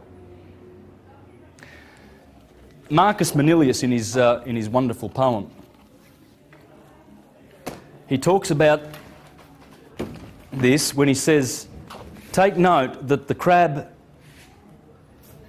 and the twins and the bull all rise upside down. Because he said, these signs, where Sirius is, Sirius, and these signs, he says, they are slowing down the sun. You see? They drag and pull on the sun. That's why they come up, upside down. This is poetry. It's not scientifically accurate. But what's going on is this. You see, this guy's telling you that there's 182 days, and it's from the solstice through the equator to the other solstice. Or this line here would be the equator, the equinoxes, and this line here would be the solstice. And so I'm not sure which way it is, but that's what it's talking. This is also talking about solar science. You'll notice that there's different amount of numbers on this side as opposed to the lines on this side. Okay, they're doing that. It's not a mistake. It's deliberate, because it's trying to encode special formulas for the sun, And you know, like the Korean flag is doing the same thing, really. You know, I think it goes that way. Spirit, fire, and matter, water. It's telling you the same thing. Fire, earth, air, and water. So, and the reason for this now, it's easy to work out when you know that on January the 4th, the Earth is at perihelion with the Sun. It's 4 million miles closer to the Sun than at July the 4th. So, where would January the 1st be? Let's have a look now. We've got 21st. January the 4th would be around about here, and July the 4th would be around about here. That's perihelion.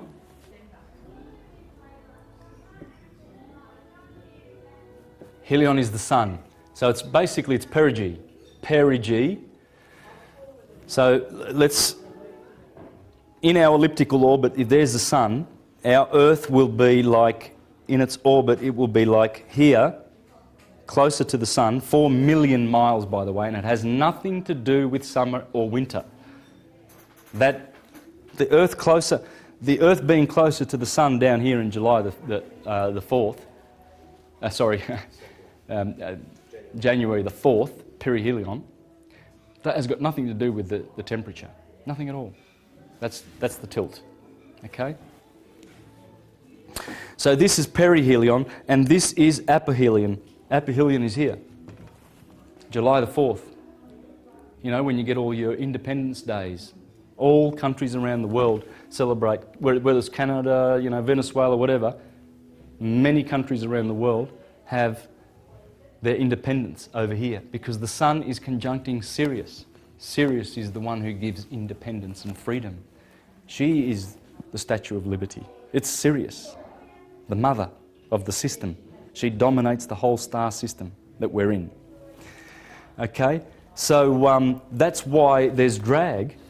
Obviously there's drag because if we're in a binary with Sirius, this is how it would work. There's Sirius and there's our Sun, and we have an elliptic orbit, right, that we go around. Sirius also does this, like that. So there's our Sun, and our Earth is going around anti-clockwise like that in its orbit. And so this would be, here would be perihelion. And here, so here the Sun would be in Capricorn, and here the Sun would be in Cancer. So you see what's happening is because these two stars are flying towards each other. And by the way, Sirius is hurtling towards us at 12 miles a second. She's flying towards us, man. And with that Sirius B going around it. And every time Sirius B goes around, there's havoc on the Earth. Havoc. And she's hurtling towards us. So her speed coming, she's blue shifted now because for 12,000 years, Sirius has been observed to be red, right? When she turned the corner and they're hurtling towards each other, what's happening now is the Sun is being pulled up, and of course it leaves all this drag, which is this drag here. Right? Because when the Sun is in Sirius, when the Sun is heading towards Sirius, and it's in that sign, it's being pulled up. That's the drag. But that is also explained by the vortex solar system. Okay. Now in 5 minutes we're going to have a break, so get a coffee and walk around a bit. But I've got some juicy stuff in the next 2 hours. Some really good stuff. I'm going to spend a lot of time on the diet of the philosophers, okay, and stuff like that. And I want to try and go through a whole bunch of quotes and stuff from various books and sources that establish this as a science. What do you think of that? Now, I'm just going to read something really delicious from this book, Alvin Boyd Kuhn, and it's called The Tree of Knowledge. Just magnificent, explaining how our descent into matter and the experiences we acquire with this fleshly body, with conditioned consciousness, Because you see, as we descend through those rings of those planets, we get conditions placed upon us.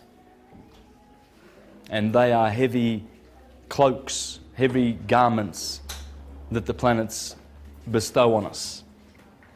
And in effect, they are handicaps, really, obstructions that we have to surmount. So, but in our ascent, this is a beautiful little illustration that Alvin Boyd Kuhn makes to help one appreciate what's going on. He says, we can conceive the dramatist as desiring to veil the open sense by a playful ruse. Well, he's talking about this drama, this story of us coming down. He says, much as a rich and indulgent father, head of a great business concern, would offer his son full participation in the enterprise, yet at the start of the son's serious career, he would say to him, you are to be one of us in the management, but lest you try to take hold of your prerogatives before you have mastered all the details of the business, to know the right from the wrong course of procedure, I must send you out into the factory to learn it all from the bottom up. Yeah, sweep some floors, boy. And then when you learn all the, the mechanisms and, all the procedures, then you'll be fit to sit in my seat one day. So this sums up almost incontestably the gist of the logic of the situation. Let the argumentative chips fall away where they may, and it does bring out rational light when all previous exegesis has left the matter shrouded in Stygian darkness. It may be the final basis of all sanity in our religious psychology to understand that even God cannot give unto his children, beloved children, the bliss and blessedness of divine life without imposing on them the ineluctable condition that they earn the right to it by developing the capability for it in the time-tempting mill of evolution. Well said. Alvin Boyd Kuhn. Anything you read of Alvin Boyd Kuhn, and this is a must. Okay? Who is this King of Glory? Because he has exposed all of these dramas in here and how Jesus is the Son, S-U-N, of God in the skies. But what it means to us is consciousness. It's also referring to consciousness. It's also referring to our heart chakra. It's also talking about electricity. L. You see, why do you think the light and electricity was called electricity with an EL? L. That's one of the Elohim. Well, because that's where it comes from. Electricity comes from L. So now just a few other little interesting points. He's got such exquisite language that I just have to read some more of his. The artistry of ancient allegorism caught the world at a low point of its intelligence and mired the interpretive mind in Christianity in the worst slough of misconception ever to afflict the human fancy. Our dullness of comprehension and blank stupidity in handling our great heritage of ancient mythicism have marred and scarred the face of history. Absolutely true. Bizarre and almost ridiculous as it sounds in the ears of modern people, it can be said truly that philosophy is and must ever be man's true saviour. Yeah, so Manly P. Hall, the pineal gland. What does he have to say about the pineal gland? Well, the gland itself is not the third eye, but only the reflection of that organ, its counterpart or symbol in the material constitution. It is a relic bearing witness to an ancient faculty, and because it has endured through these eras of spiritual obscuration, promises the ultimate restoration of the function to which it bears witness. The true power of the gland is in its spiritual counterpart, even as the whole strength of man abides in his visible nature. The true third eye cannot be seen by the ordinary vision, but is visible to the clairvoyant as a vibrant spectromatic aura surrounding the outer body of the gland and pulsating with an electric light. The first Sephirah, Kether, everything I've just showed you, this is what syncretism is all about. There's the Kabbalah, there's all the tarot cards, there's the 22 paths of the 22 letters of the Hebrew alphabet, all the alphabets. Here are the planets, there's Mercury, there's Mars, here is the zodiac, Aries in the head, the fire, Taurus in the throat, the earth, Gemini air, Cancer water. This is the whole system. Here's the Eastern chakra systems, you see, and how they correspond with the Jewish. So this one here gets 2. There's 2. And this one here, the blue chakra, the throat chakra. And this one. You see, this is supposed to be the pineal gland. And this is supposed to be the two hemispheres of the brain. You see, and in this system there's Kether. And what he's saying here is Kether, the crown, signified the pineal gland. And that the next two Sephiroth, Chokhmah and Binah, one placed on either side of it, were the 2 lobes of the cerebrum. Marsilio Ficino was the guy who translated the Hermetica, and basically the guy who spoke about the Prisca Theologia and reminded the world of the ancient teachings of Hermes. And he spoke a lot about the sun and the planets and how they work. Right? So I'm just going to read a little bit from this book. The first book of the Hermetic opus contains a story with familiar Gnostic themes. Pymander, the divine mind, of course, this is Marsilio. He translated the Pymander. Pymander is the mind. The 12, that's the mind over matter. See, mind is 12, matter is 7, okay? So he was the first one to translate it, so he should be able to talk about it. Appears to Hermes, and so divine mind appears to Hermes and describes the origin of nature. God brought forth a demiurge, he relates, a god of fire and breath,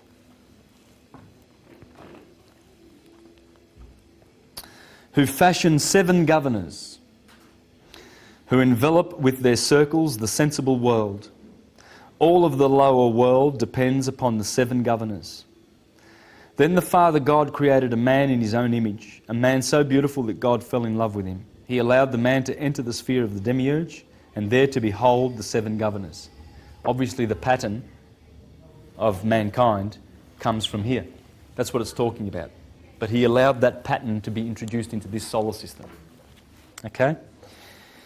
Because that's where the creation happens. The creation did not happen here on this earth as literalist evolutionists teach, Darwinians. Or as the theocratic types will teach you, oh, God made Adam from the dust, literally, and Eve from the rib. You know, it's literal to them because they cannot see the 3 dimensions that are coming up out of this. They can't see those hidden pictures because they're not looking and they don't care to look. They want someone else to tickle their ears in church. Oh yes, priest type. You know, who cares what you do in your private time? Probably, you know, with little boys. They don't care about that.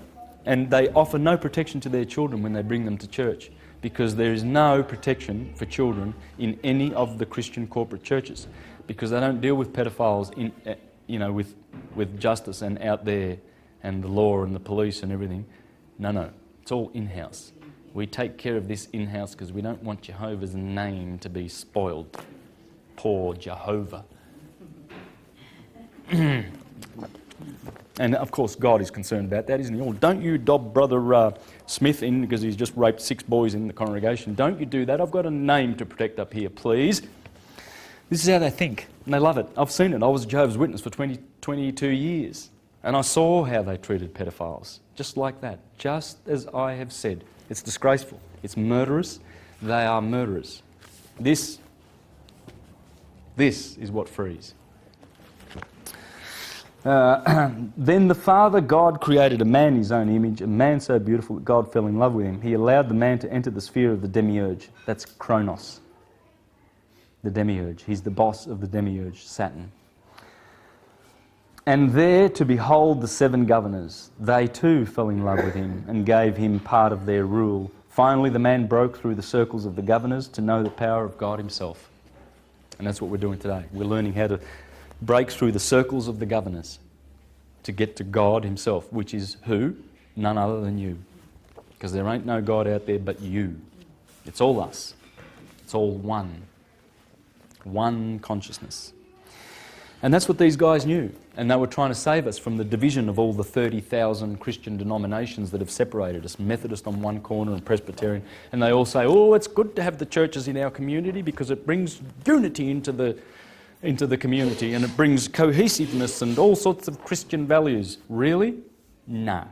The opposite. They are very perverse and divisive. And we'll never get any of this. Never. Until the churches are gone and religion and spirituality returns. Gifted with all of this power and knowledge, the man realised to nature below the beautiful form of God, and nature loved him, having seen his beautiful features reflected in the water and his shadow on the earth. The man too saw a form like his own reflected in the water and wished to be united with it, a wish immediately accomplished. Nature and man were united in love. Chaos and eros. Love and chaos.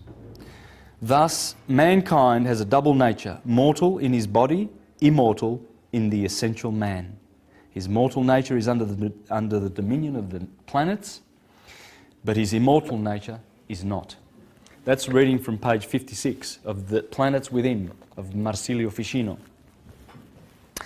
Now, the Red Sea is your blood. Alvin Boyd Kuhn again. Turns up in all the interesting books, this guy, because he writes them. And these are the books that you shouldn't read if you go to church. Because you'll get all confused and the devil will pull you away from church now, he will. And he'll deceive you. And he says here, for if Proclus is right, those infinite points of light are the scintillating brain cells of the mind of God. It is declared that a normal human brain has 4 quadrillion brain cells. We can generously allow God a few quintillions at least. That's what astrology is. It's studying the anatomy of God. God being the physical universe. You see, in this Hermetic system there are 2 gods. There's the causal God, who remains still. And that God there is probably best described by Pseudo-Dionysius when he talks about this wonderful cause. Let me just share a little bit from here. He talks about divine names, okay? Because this guy is a Neoplatonist of the 4th century, and he's not going to put a name on God. You know, the Hindus call it Anama, with a privative A in front of Nama. Nama means name. Anama means no name. You don't name this dude. You don't name it. There's no name. If you can name it, it's not him. It's not it. It's something else, and you're fooled. Okay, so this is what they say. This is why we must not dare to resort to words or conceptions concerning that hidden divinity which transcends being, apart from what the sacred scriptures have divinely revealed. For if we may trust the superlative wisdom and truth of Scripture, the things of God are revealed in each mind in proportion to its capacities. And the divine goodness is such that, out of concern for our salvation, it deals out the immeasurable and infinite in limited measures. Just as the senses can neither grasp nor perceive the things of the mind, just as representation and shape cannot take in the simple and the shapeless, just as corporal form cannot lay hold of the intangible and incorporeal. By the same standard, the truth of truth, beings are surpassed by the infinity beyond being, intelligences by that oneness which is beyond intelligence, indeed, the inscrutable one is out of the reach of every rational process.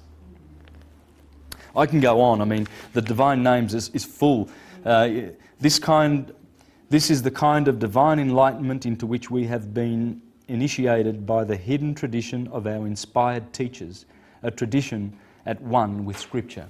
So this does not conflict with anything in the Bible. It's just that the people who are interpreting it think that it has got nothing to do with each other because they don't understand it. You see? And he's saying divine mind gave it to us. I mean, I read this in my first presentation on astrology from Firmicus Maternus, saying how divine mind through Mercurius Hermes Trismegistus gave us the secrets through careful observation, many, many years of observing the stars and what they do. So he says, as long as religions cling to the lower rungs of the scale of interpretation of their scriptures, there will be endless points of difference between them. If they will lift the sense to the upper third and fourth levels, the apparent outer grounds of difference will dissolve in the unity and harmony of a lofty conceptual enlightenment.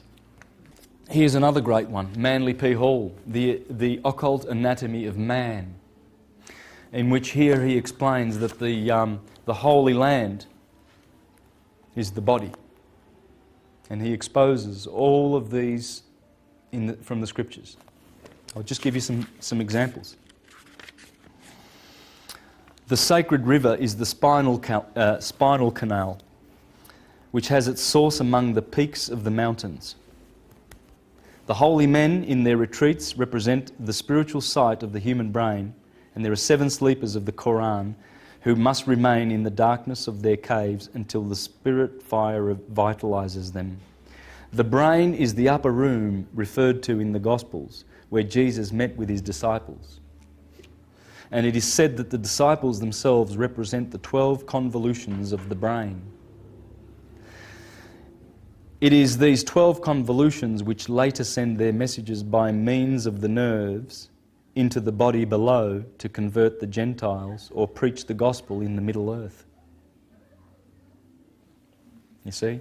So Jesus is up here, the king, and the 12 convolutions of the brain. And through the nervous system, he sends his disciples to go preaching to the Gentiles below.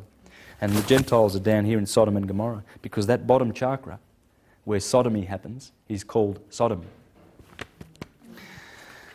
And the one above is Gomorrah. You see, it's the Holy Land.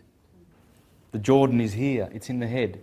And the Jordan starts from the feet of Aquarius. You see, Aquarius is pouring down, and he starts that river flowing, the Eridanus, and the Eridanus goes all the way to here, to the Pleiades.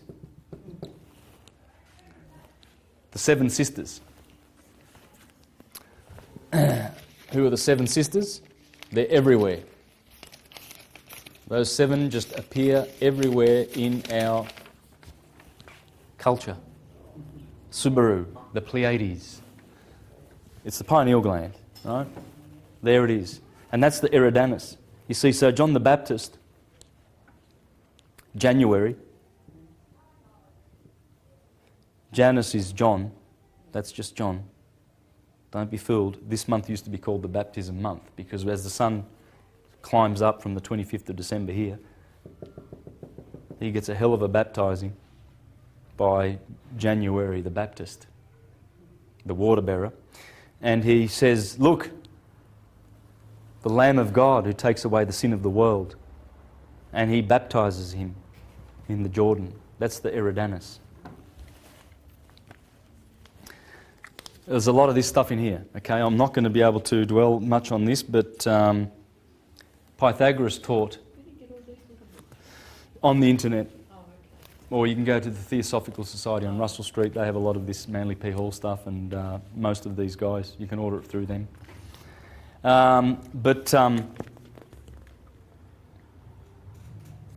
Pythagoras said that that the head of the human being is where the northern stars are. And that's where Cephas is. See, Cephas, right, is in the constellation of Pisces over here. Cephas. That's another name for, in the Bible, for the Apostle Peter. Jupiter.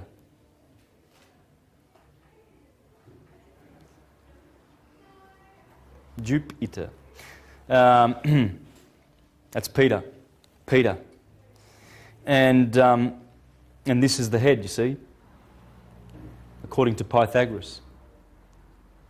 And also on the throne there is Ursa Major from here, you see. They all, Ursa Major and Ursa Minor, they all are close to the throne of God, which is all the stars that encircle the northern pole in the northern hemisphere. That's it there. Polaris is right at the top. It's an acupuncture point. Polaris is right here. And the whole system, this is the dome. You see when you go to the Vatican, you see this dome. Well, that's what it's telling you. That's Polaris in the centre. And all the rest is, all of those stars, they don't set. That in the northern hemisphere, they don't set. Just like our Southern Cross does not set. We see it annually in the skies. It never sets in Australia. Right? So the northern star, that describes a circle, which is 30 degrees from the Polaris, or 30 degrees from the centre. Everything that is 30 degrees from that, that's Mount Meru, Shambhala. That's Mount Zion. That's where Cephas rules. Cephas has his foot on Polaris. He stands there like that for 3,000 years, man, and he rules this particular age that we're in, of Pisces.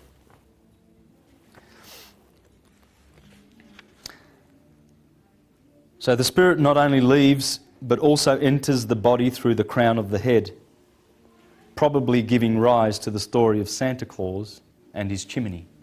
Chimney. That's the one of the mushroom. Yeah, the Amanita muscaria mushroom. Yeah, Santa Claus is always red, white and black, just like that little mushroom. Yeah, because that's what it's all about. Because what does the Amanita muscaria mushroom do? Well, it causes you to have an out-of-body experience. And if you can have an out-of-body experience, what does that mean? That means that you're not your body. Now, they don't want you to know that, do they? The Vatican has spent so much money in putrid, filthy, lying propaganda to make us believe that we are a society of slaves that are our bodies. And those bodies can go out and get a career, get a job, get a sports career. Or let's pay, let's pay David Beckham $40 million for 1 year to go to Galaxy, or whatever. So you see all these sportsmen who are getting $100 million a year, and then you see 2 billion of our brothers who are starving to death. And these sportsmen love to get on these Fox, lifestyle shows to show their, beautiful mansions in Doubleday, Sydney. And oh yes, I've got a $5 million house in Australia, I've got a $6 million house in Liverpool. Some of our Australian soccer players, do this. Yeah, and I think to myself, you buffoons. You buffoons. You think you're your body, do you? You think you own the molecules that have assembled your house in Doubleday, do you? Well, this is the sad story for these people who have descended and gotten themselves entangled. Entangled because, you see, when we come down here, we already make our pact not to be deceived by the priest and the salesman on every corner. And you look around, man. You go to the city, Melbourne, you see the priest and the salesman. The biggest and the best buildings are the cathedrals and the banks. And they work together. The bullion brokers and the people who put the spell on the money. They must put their spell on the money, and they work together, and they always have. And this cabal is about to be undone. By what? By our consciousness. All evil destroys itself like a cancer. It will eat itself until it is finished and consumed.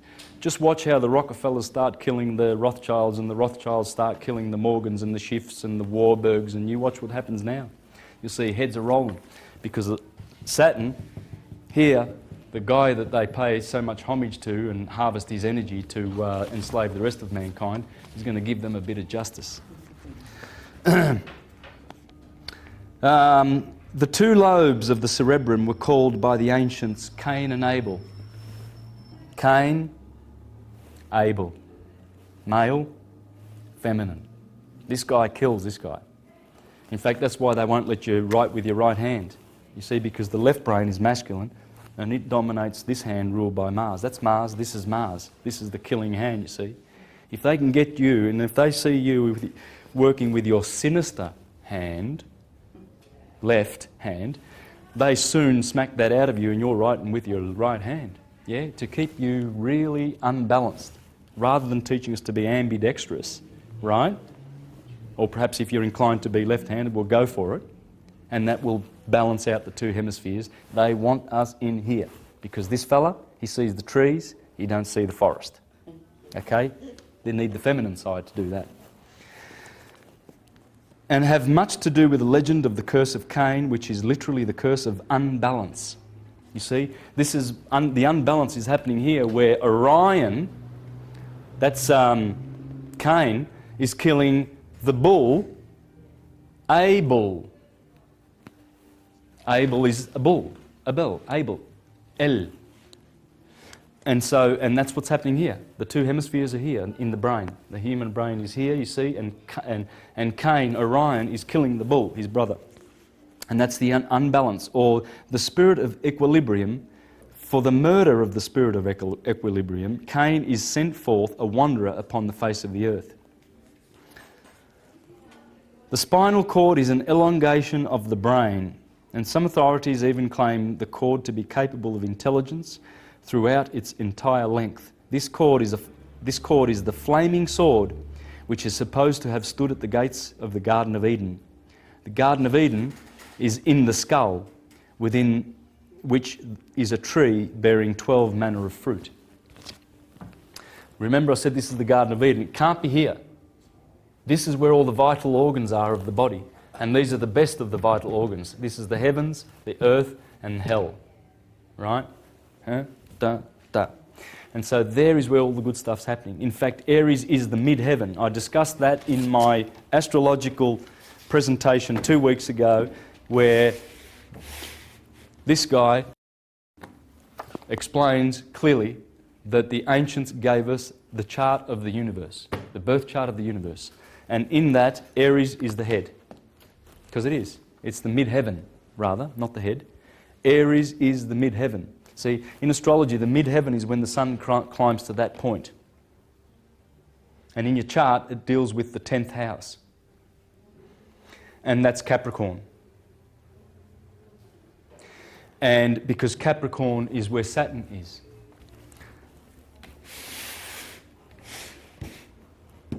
Saturn.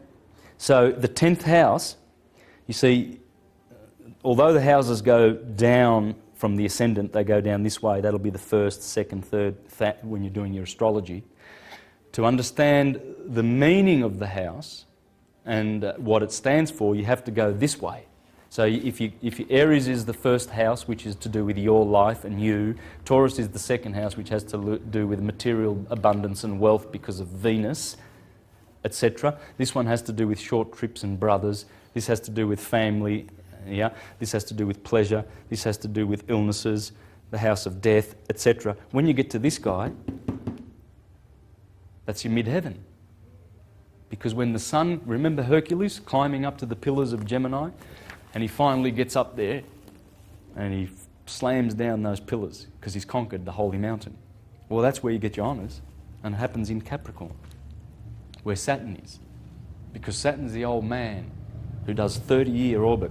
No one does a 30-year orbit. Jupiter's 12, Mars is 2, trumps them all. So he stands, he's old man Kronos, you know, and he stands there and he's waiting for the honours.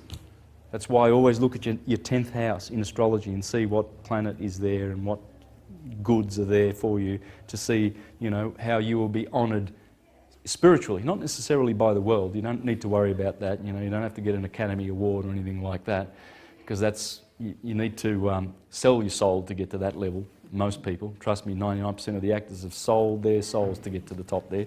And one clear evidence of that is they're totally silent about the fact that they've been manipulated and handled by CIA controllers ever since they entered and sold their souls to Hollywood. They won't tell you that, But there's a few guys getting out there. There's a guy called Randy Quaid, the brother of Dennis Quaid, who revealed a couple of months ago about the Star Whacker Club that exists in Hollywood. There's a certain bank or certain banks that go around whacking guys like Heath Ledger, Michael Jackson to get at their estates, you see. And this bank went on record, well, at least Randy Quaid said, you can see this on the internet, on YouTube, he said, there's a bank that told me that said, we prefer dead actors, they don't get in the way. What do you think happened to Marilyn Monroe and Elvis Presley and Rudolph Valentino and James Dean, etc.? People. These guys, there's some smart lawyers that have placed themselves in Hollywood and they are there to bring you to fame and glory and then kill you and take your money. That's what they did to Michael Jackson. It was a whack job. Simple as that. There's plenty of proof. But the reason I'm going into that, down that tangent, is the fact that this is the knowledge that will bring us back to sanity. And this is the one that they are scared of the most. This is the great heresy that has been persecuted for thousands of years. Because this is empowerment. This is unity consciousness. This teaches you how to think. Whereas Rome has taught us what to think because she likes to divide and conquer. And let who shall be deceived, let him be deceived. We're here to administer the affairs of God. Because that's what they do. The Vatican administers all of the affairs of God in our courts. When you get a written summons, that's coming from a scribe notary. A scribe notary, right? Jesus in the Gospels condemns 5 classes of people, right? Unless you're aware of it. He's got the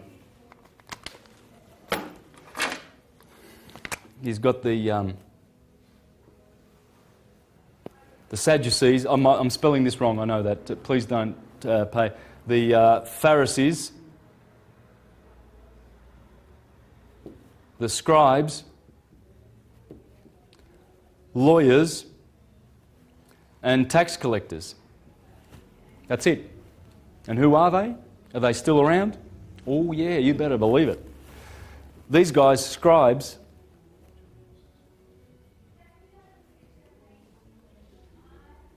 scriver, that's a V by the way, sorry about my bad writing. Scriver notary. Notaries. That's a writer of indulgences. I've exposed this in other videos of mine.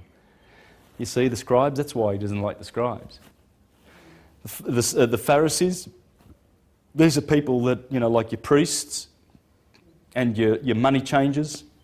These are the money ones. These are the law guys. These are the guys who get big educations to go into politics. You know, like your John Howards and your Rudds and Gillards and these creeps to run us. And you know what? They're lawyers. Oh yeah, they study law because they want to bind you. And they know how to bind you. It's called statutory legislation. It's not the law of God. We're only bound to one law, and that is don't hurt anybody. If we are all one, why are they like that? Because they've divided us. This unites. They have divided us. The elites that are doing this, dividing us, are causing you to have your label, you know, Jehovah's Witness, Mormon, Pentecostal. So we all go back to one then too. If this doesn't take over the whole planet in the next 10 years, it's all over. Okay. It's coming back. It will come back. Hermes has always promised to come back and return. Okay? One only needs to read the Lament of Hermes, right, from the Hermetica, where Hermes predicted, and so did Hesiod, by the way. Actually, I'll read these. That's why I brought these along, because you know, I don't know. I've done all my notes and I'm happy. Now I'm just sort of leaving this time to sort of deal with loose things that I brought along. Okay, so because it all pertains to the holy science, as above, so below. When you know above where all the planets are and what they're doing, you know below. And you know what's going to be happening for you. This is what, in Works and Days by Hesiod, he said, notwithstanding this, he was talking about the Iron Age, for now truly is a race of iron. He just explained the Golden Age, the Silver Age, the Bronze Age, the Hero Age, and the Iron Age. And he says this, and the gods shall lay for sore trouble upon them. But notwithstanding, even these shall have some good mingled with their evils. And Zeus will destroy this race of mortal men also, when they come to have grey hair on their temples at their birth.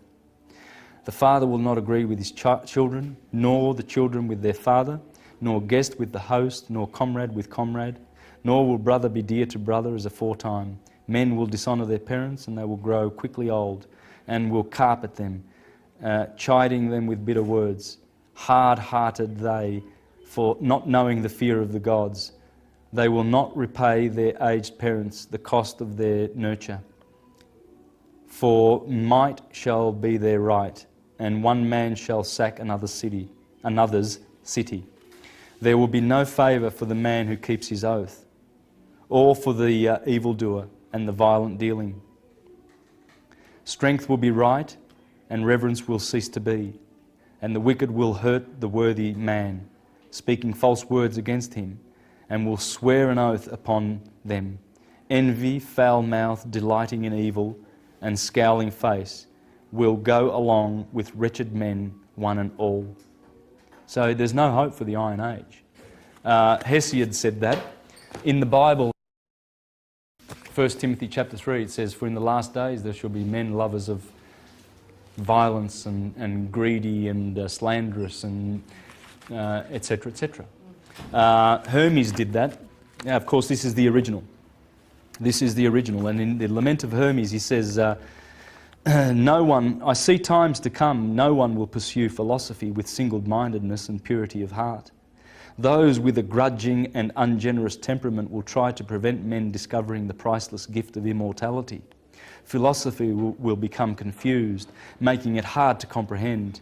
It will be corrupted by spurious speculation."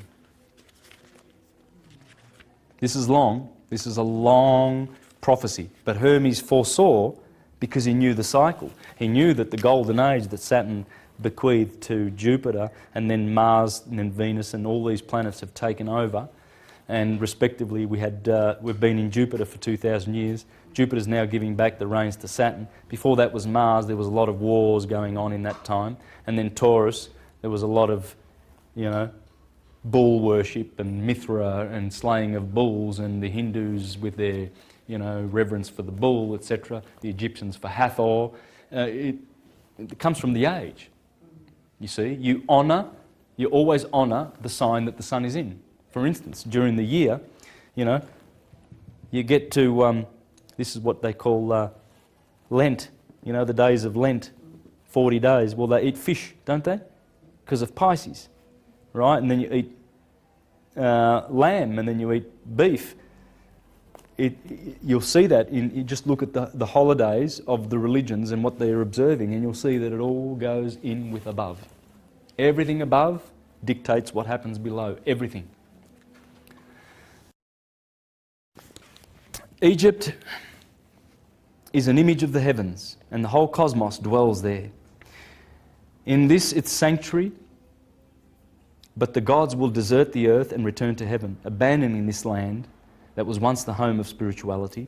Egypt will be forsaken and desolate, bereft of the presence of the gods. It will be overrun by foreigners who will neglect our sacred ways. This holy land of temples and shrines will be filled with corpses and funerals. The sacred Nile will be swollen with blood, and her waters will rise utterly fouled with gore. But I foresee that in times to come, clever intellectuals will mislead the minds of men, turning them away from pure philosophy.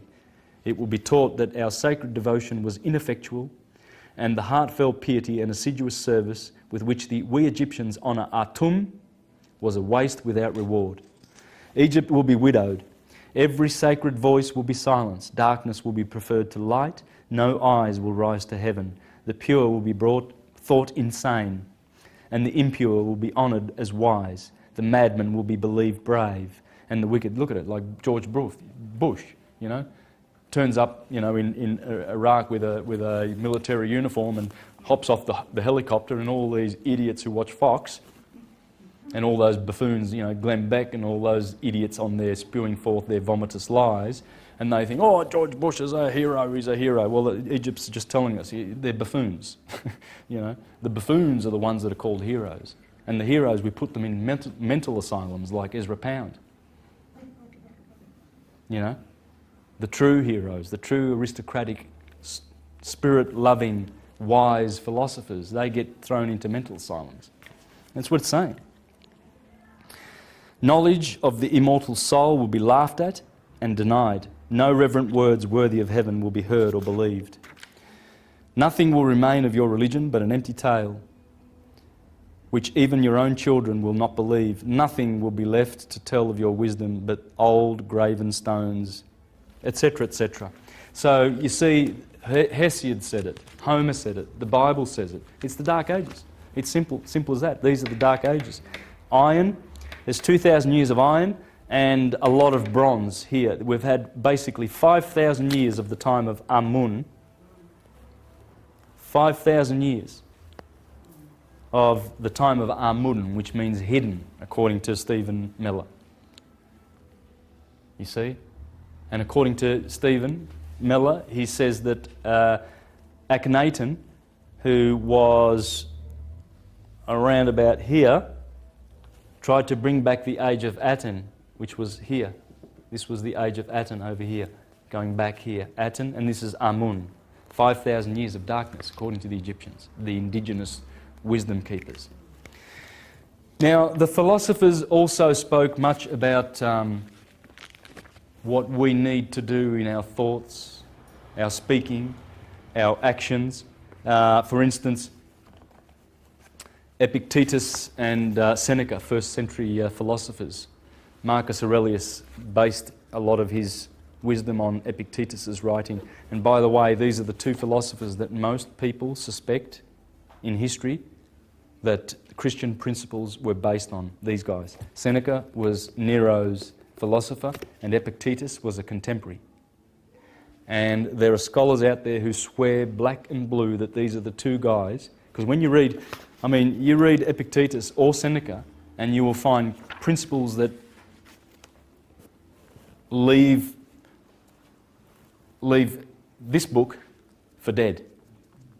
Absolutely exquisite Roman and Grecian philosophy.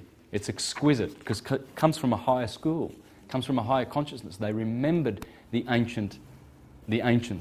And if you think they weren't that smart, well, you need to go for a walk down to Egypt and see all the beautiful optical machinery, the machinery with which they put grooves in those granite rocks and polish those rocks. And you can see clearly there's abundant evidence, especially in Carmen Butler's DVD, The Pyramid Code, that they used high-tech machines. Optical precision, laser precision machinery. Stuff that we don't even know about yet. We still have not discovered it. It is impossible to make a pyramid like they did. It's absolutely impossible. You can see it. Anyone with a half a brain can work that out. It's impossible. Who did it? Well, the higher consciousness. The higher ages did it. And these guys remembered it. Anything you read, I don't know where to start, but this one of Seneca is on anger, mercy, and revenge, and how he explains, not in a hard and allegorical and confused manner that the Bible does, but in a clear manner, how we can overcome anger and how we can, improve our spirituality. I'd love to share something, but I think I'll press forward because what I want to discuss is the diet of the vegetarian philosopher. Okay, and this is important because remember the word animal. It has to do with the eating of flesh, according to the philosopher, has to do with the shedding of blood, and that's soul, animal. Whereas plants, there's no bloodshed. Plato in the Republic urged that the upper classes should abstain from eating meat. Not only a vegetarian diet was the healthiest option, but growing plants also requires less land than producing animal food. Porphyry, in his book, this is a Thomas Taylor version, right? Porphyry. His 4 books on abstinence from animal food. You know, they burnt his books in the 3rd century, Porphyry, because he wrote against the Christians. And Celsus did 100 years before him. Those books must be read if you want to understand who Christianity really, really is. This false, rubbish, antichrist Christianity on the scene in your churches, in the community. It's absolutely the antichrist, because this is the true Christian religion, based on science. It's not based on any kind of hocus pocus that they're teaching in the churches. Porphyry said that the concept of justice should be extended to animals, as justice in this case means not to commit unnecessary murder. Most of meat eaters justify their choice by claiming that animals are irrational and therefore not subjected to the same moral rules. But Porphyry refutes this argument by saying that this is not a reasonable thinking, as there are humans who lack rationality and yet they are protected by moral rules against murdering solely for being humans. Thus, Porphyry says that it is not completely accurate to believe that animals are irrational, as they have memory, sensations, fellow feeling and prudence. The fact that they cannot communicate properly their reasoning does not mean that they shouldn't be treated with justice. If a person comes from another country and speaks a different language, this person shouldn't be punished because others cannot understand what he or she says. Marsilio Ficino, the guy who we just spoke about, the Renaissance master, said, he argued that a vegetarian diet could help a person elevate consciousness and purify the body. He encouraged his followers to become vegetarians and abstain from anything that could enslave the senses, such as the kind of bodily pleasures that could dominate the mind. Plutarch, in his tractate on the eating of flesh, he argued that people are not naturally carnivorous, but gluttony makes them cruel, as the desire to please the senses with the taste of flesh becomes more important than the life of other living creatures. Allowing animal slaughter unnecessarily only indicates that men are being dominated by their bodies. In accordance with the Platonic philosophy, Neoplatonists defend that the mind should govern men's principles. As the use of intellect, it is one of the things that differentiate humans from animals. And when the bodily instincts take over, men are usually corrupted. So the only reason why people do not want to give up eating animals is because eating flesh pleases the senses. A true philosopher must be above the senses and must not allow the instincts to overshadow the principles. Leonardo da Vinci, in letters exchanged with friends, usually mentioned piety for animals. He was a vegetarian, of course.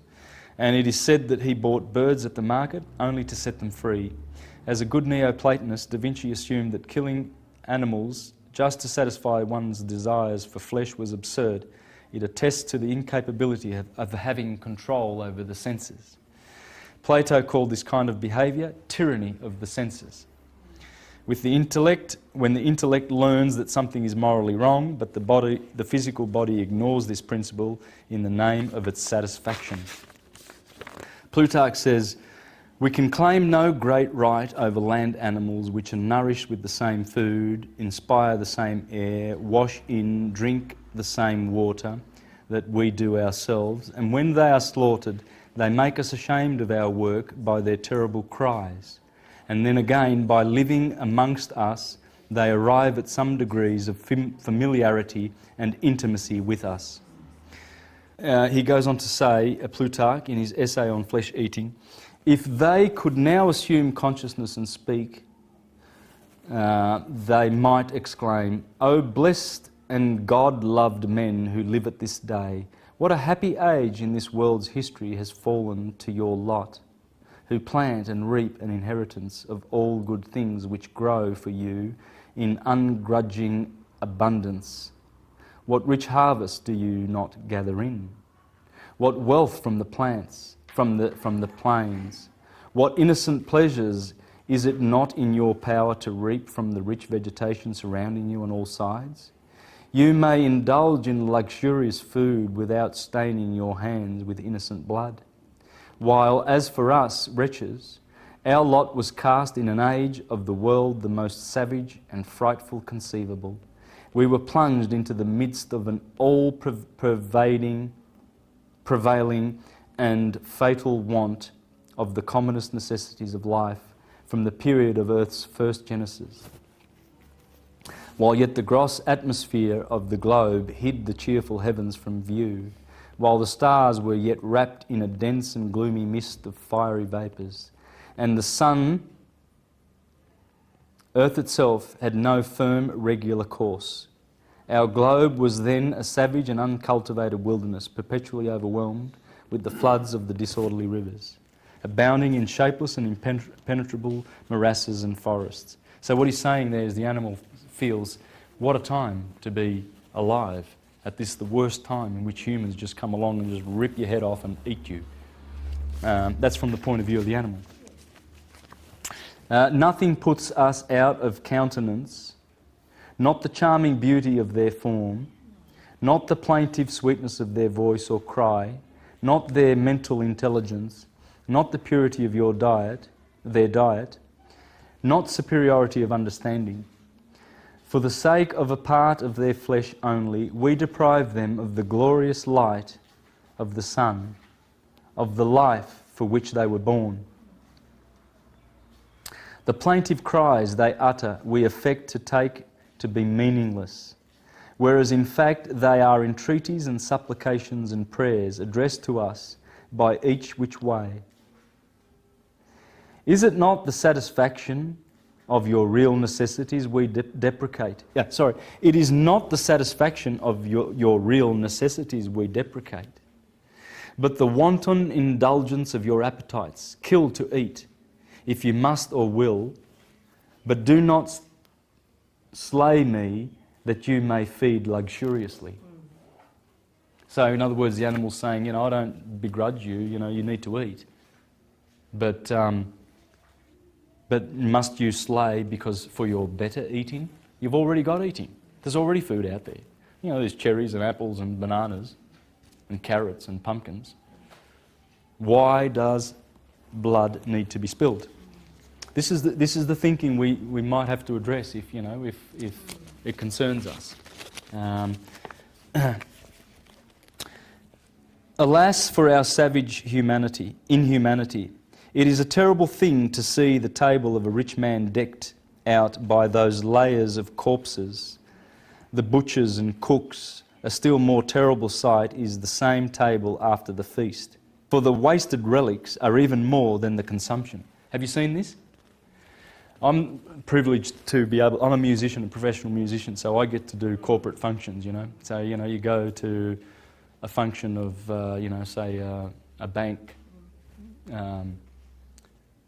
break-up party at the end of the year or something, right? And you see all these diners and all these intellectuals that go to celebrate the corporation, you see, and I get to play and watch their behaviour. And I see how much food, they've got the choice of grapes and watermelon and all sorts of carcasses. Bring out fish and they bring out meat and they bring out all sorts of food. And as Plutarch says,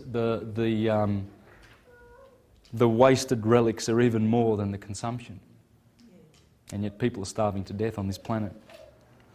These victims then have given us their lives uselessly, as other times from the mere niggardliness. The host will grudge to distribute his dishes, and yet he grudged not to deprive innocent beings of their existence. Well, I have taken away the excuse of those who allege that they have the authority and sanction of nature. That man is not by nature carnivorous is proved in the first place by the external frame of his body, seeing that to none of the animals designed for living on flesh has the human body any resemblance. He has no curved beak, no sharp talons, no claws, no pointed teeth, no intense power, or stomach, or heat of blood, which might help him to masticate and digest the gross and tough flesh substance.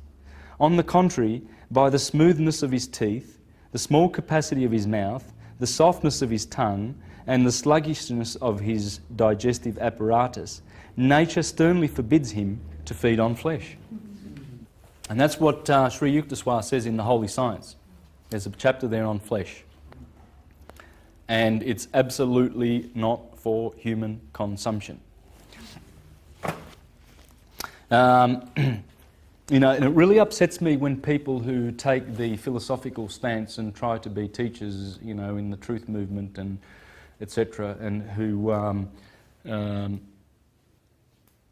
do the opposite, and teach that it's beneficial.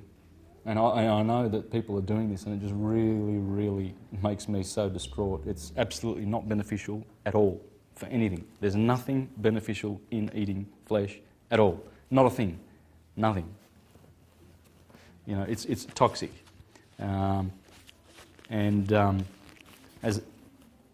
As they say, it's a waste of soul, animal being soul. But anyway, this is the thing that is more one studies and deepens his level of appreciation of the spiritual and the metaphysical of all of this, the more one then sees the need to adapt. You see, there are many things that we can do. Now this establishment, Magpie House, is dealing with yoga, right? So George is teaching yoga, and this is a physical and spiritual thing to practice. It has both benefits. You see, physically, the yoga is just a magic for the body, but it's also a spiritual thing, you see. And this is why a lot of churchgoers will say, oh, yoga, oh, that's from the devil, right? It's from the devil, yoga. Stretching and filling your mind with good information is from the devil. But you see, these are some of the things that we need to look at. Are we exercising and stretching with the good food that we eat, the good light food? Because raw food, and if you can add more raw food into your diet, you get more light, right? Because it hasn't been burned, cooked, grilled, roasted, fried, or anything like that. You see, which actually destroys the enzymes in the food. But things like yoga is all about stretching. It's just getting all the joints moving and stuff like that. Dancing is a good way to do yoga. Grab a partner and do half an hour a day or something like that. Because the more light food that you eat, and that's LIGHT, raw food, the more your body can use those atoms, because they haven't been destroyed. They haven't lost an element like an electron, which is what causes free radicals. You see, and processed food is like that. That's why they cook it to death. It's fried, and cooked food is actually destroying the food, the goodness of the food. As you grow with this knowledge of and by the way, Prisca Theologia is not saying that only ancient knowledge is useful and no new stuff. I mean, there's new information that is handy too. It's timeless wisdom. It's not Prisca as in ancient, it's timeless. And as you learn this timeless wisdom, then you grow and you see the need to shed things that you discern for yourself that are no good for you anymore. You see? You might need to eat some fish at the moment, and because we've had thousands of years of this meat-eating tradition, we've fallen. You see, the tyranny of the senses. And in some cultures, they eat humans. They've gone one step further and they've gone to cannibalism, right? They're not satisfied with just eating animals. But we fell to that condition. It was not like that in the past. In the past, we did not do this.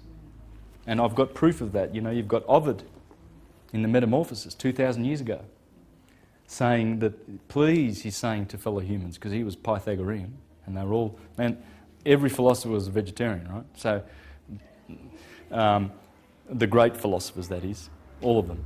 And he says there that, even Empedocles, the Sicilian philosopher, he was around the time of Pythagoras. 100 odd years ago, vegetarians were called Pythagoreans. Yeah, Pythagoreans, yeah. But as we go, we can make these decisions for ourselves, because you know what you need and you are a priest unto yourself. Simple as that. So no one's giving anybody any hard and fast rules, and no one's standing up trying to be the best example. I'm not, certainly not. So don't.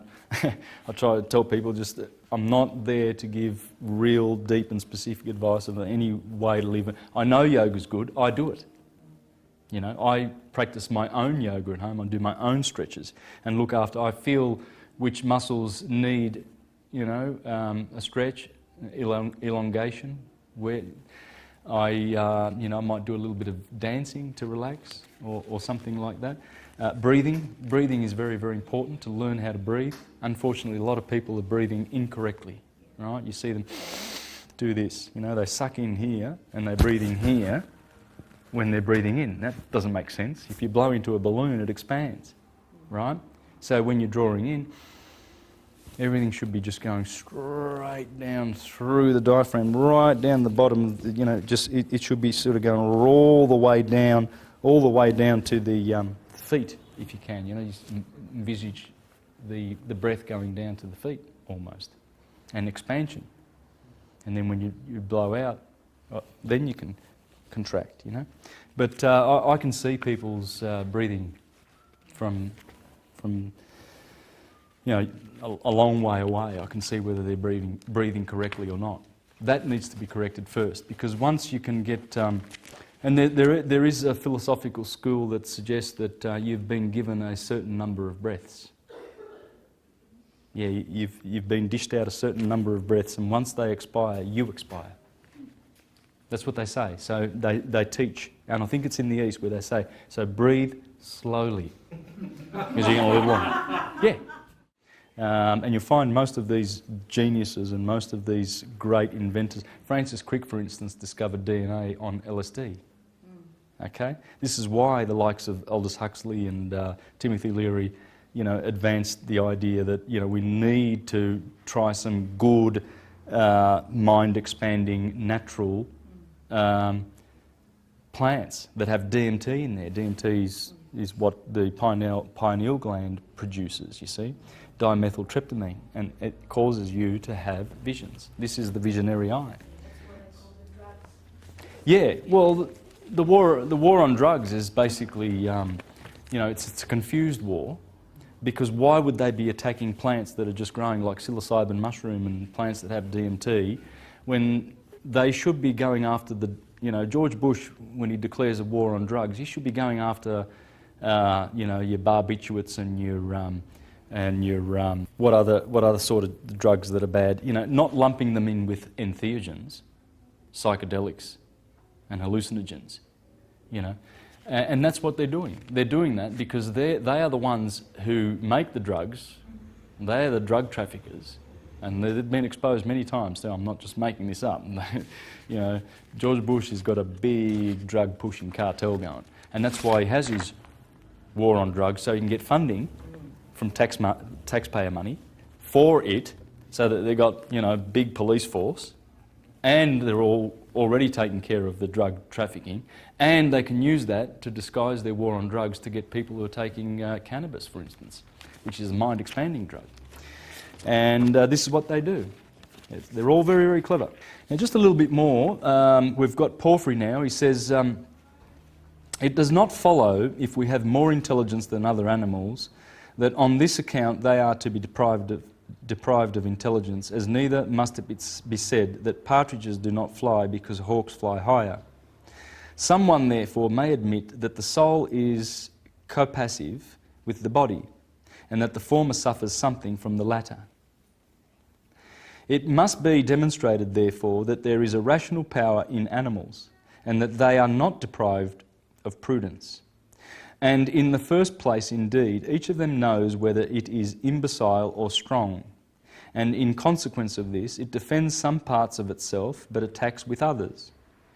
Thus, the panther uses its teeth, the lion its nails and teeth, the horse its hooves, the ox its horns, the cock its spurs, and the scorpion its sting. But the serpents of Egypt use their spittle, whence also they are called tuades, spitters. With this they blind the eyes of those that approach them, and thus a different animal uses a different part of itself to attack in order to save itself. They likewise change their places of abode at certain times, and know everything which contributes to their advantage. In a similar manner, in fishes and in birds, a reasoning energy of this kind may be perceived. So that's what the philosopher thinks, you see. And that's where we need to, well, that's where we're going. This is philosophy, because what is philosophy? Phil means love, and Sophia, she's a goddess of wisdom. Right brain. We love this. We love wisdom. Why wouldn't you want to be a philosopher? A lover of wisdom? Or you want to be a doofus? You know, the dunce on the block? You'd know. And this is the knowledge that grows that. Lucius Annius Seneca. That's the guy who we just spoke about. Seneca. He was a vegetarian. He said, "Many dishes have induced many diseases. Note how vast a quantity of lives one stomach absorbs. Insatiable, unfathomable gluttony searches every land and every sea. Some animals it persecutes with snares and traps, with hunting nets, with hooks, sparing no sort of toil to obtain them. There is no peace allowed to any species of being." You have a look at those little chickens that are cooped up, and they can only face this way. And they've got their beaks have been burned off, the pain. You have a look at your cows that have had branding on their faces. Have you seen the movie Earthlings, narrated by Joaquin Phoenix? Please check out Earthlings. I couldn't show that one here, it's too graphic. It's too graphic, but it shows how what scientists are doing to animals, you know, testing on chimpanzees and injecting them with all sorts of things. I think those animals just waiting for the morning sun to come through the window so they can be injected with AIDS and, you know, all sorts of things that Bayer and Johnson & Johnson and all of these big pharma run by the Vatican. Yeah, we don't see it. We don't see what's going on in those laboratories, but you've got little chickens and little guinea pigs and innocent little animals. Plotinus, everyone's favourite. He was in the 2nd century, Neoplatonist, student of Harmonius Saccus, I believe. But anyway, this is what he says in his 9th tractate. The intellectual principle, the ideas and the authentic existence. All human beings from birth onward live to the realm of sense more than to the intellectual. Forced of necessity to attend first to the material, some of them elect to abide by that order, and their life throughout make its concerns their first and their last.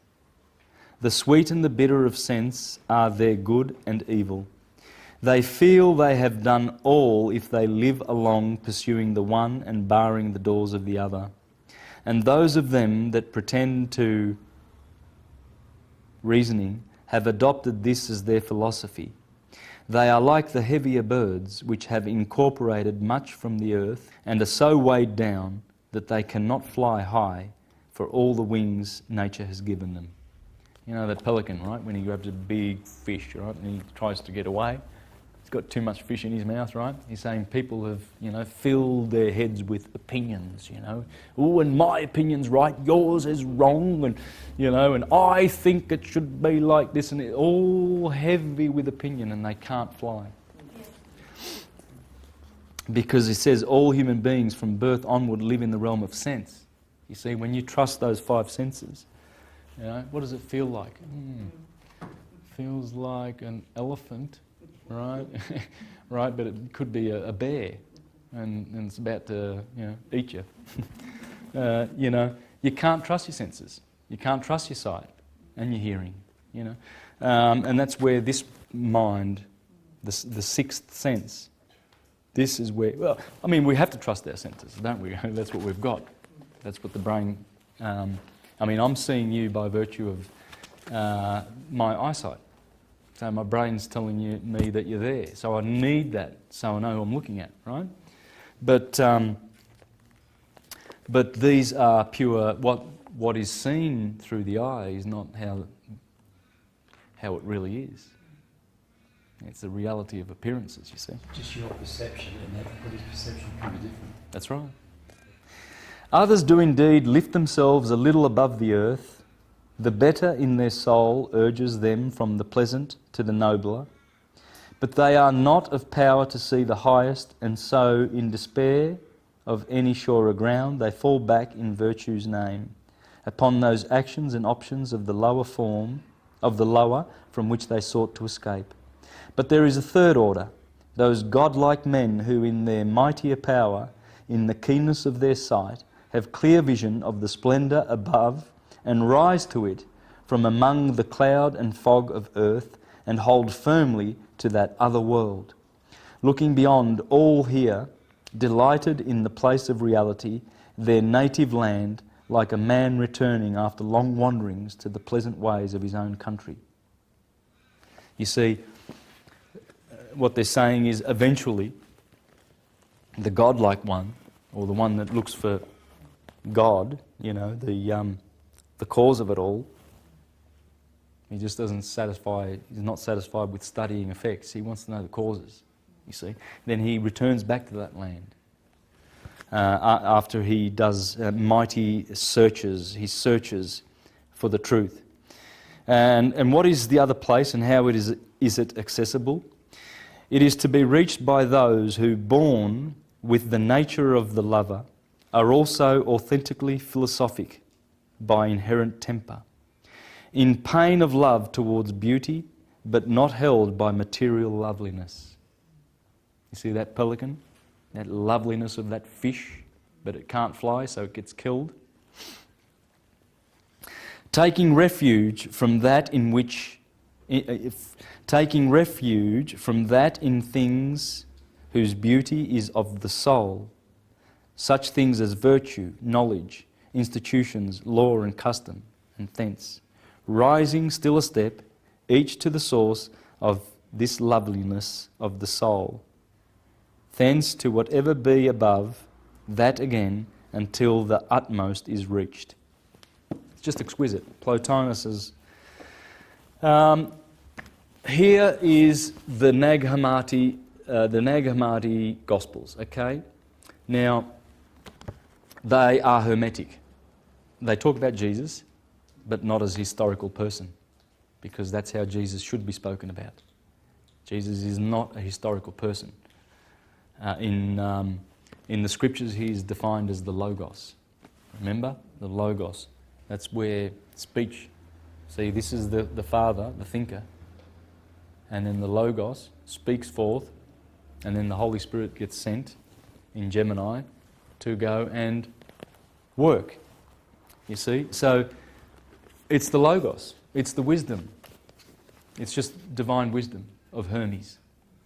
Everything that Jesus has ever said in any gospel can be taken directly from the mouth of Hermes. That can be proven, and it is.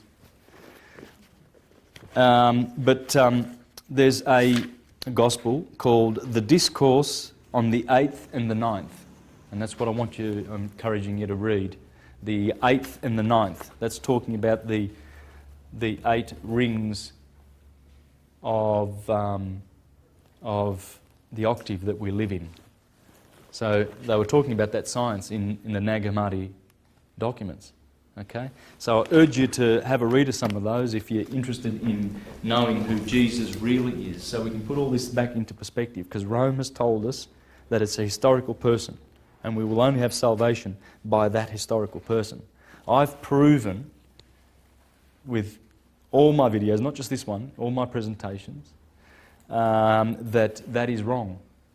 Jesus is in fact the spiritual essence of who we are.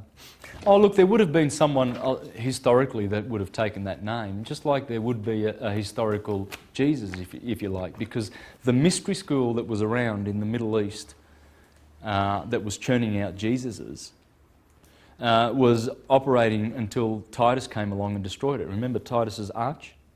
He commemorated the destruction of the Jerusalem, and they've got the Jewish menorah, remember that? The Arch of Titus in Rome. Well, he commemorated that. the destruction, because what they did was they destroyed one of the Mediterranean's schools where you could go and be initiated. And in the initiation you had to go through ordeals, you see. So they were actually putting people on crosses. They were doing it. They used to do this in Egypt. You know, this is why Freemasons, you know, have got all their strange rituals. It's all based on this. This is Freemasonry.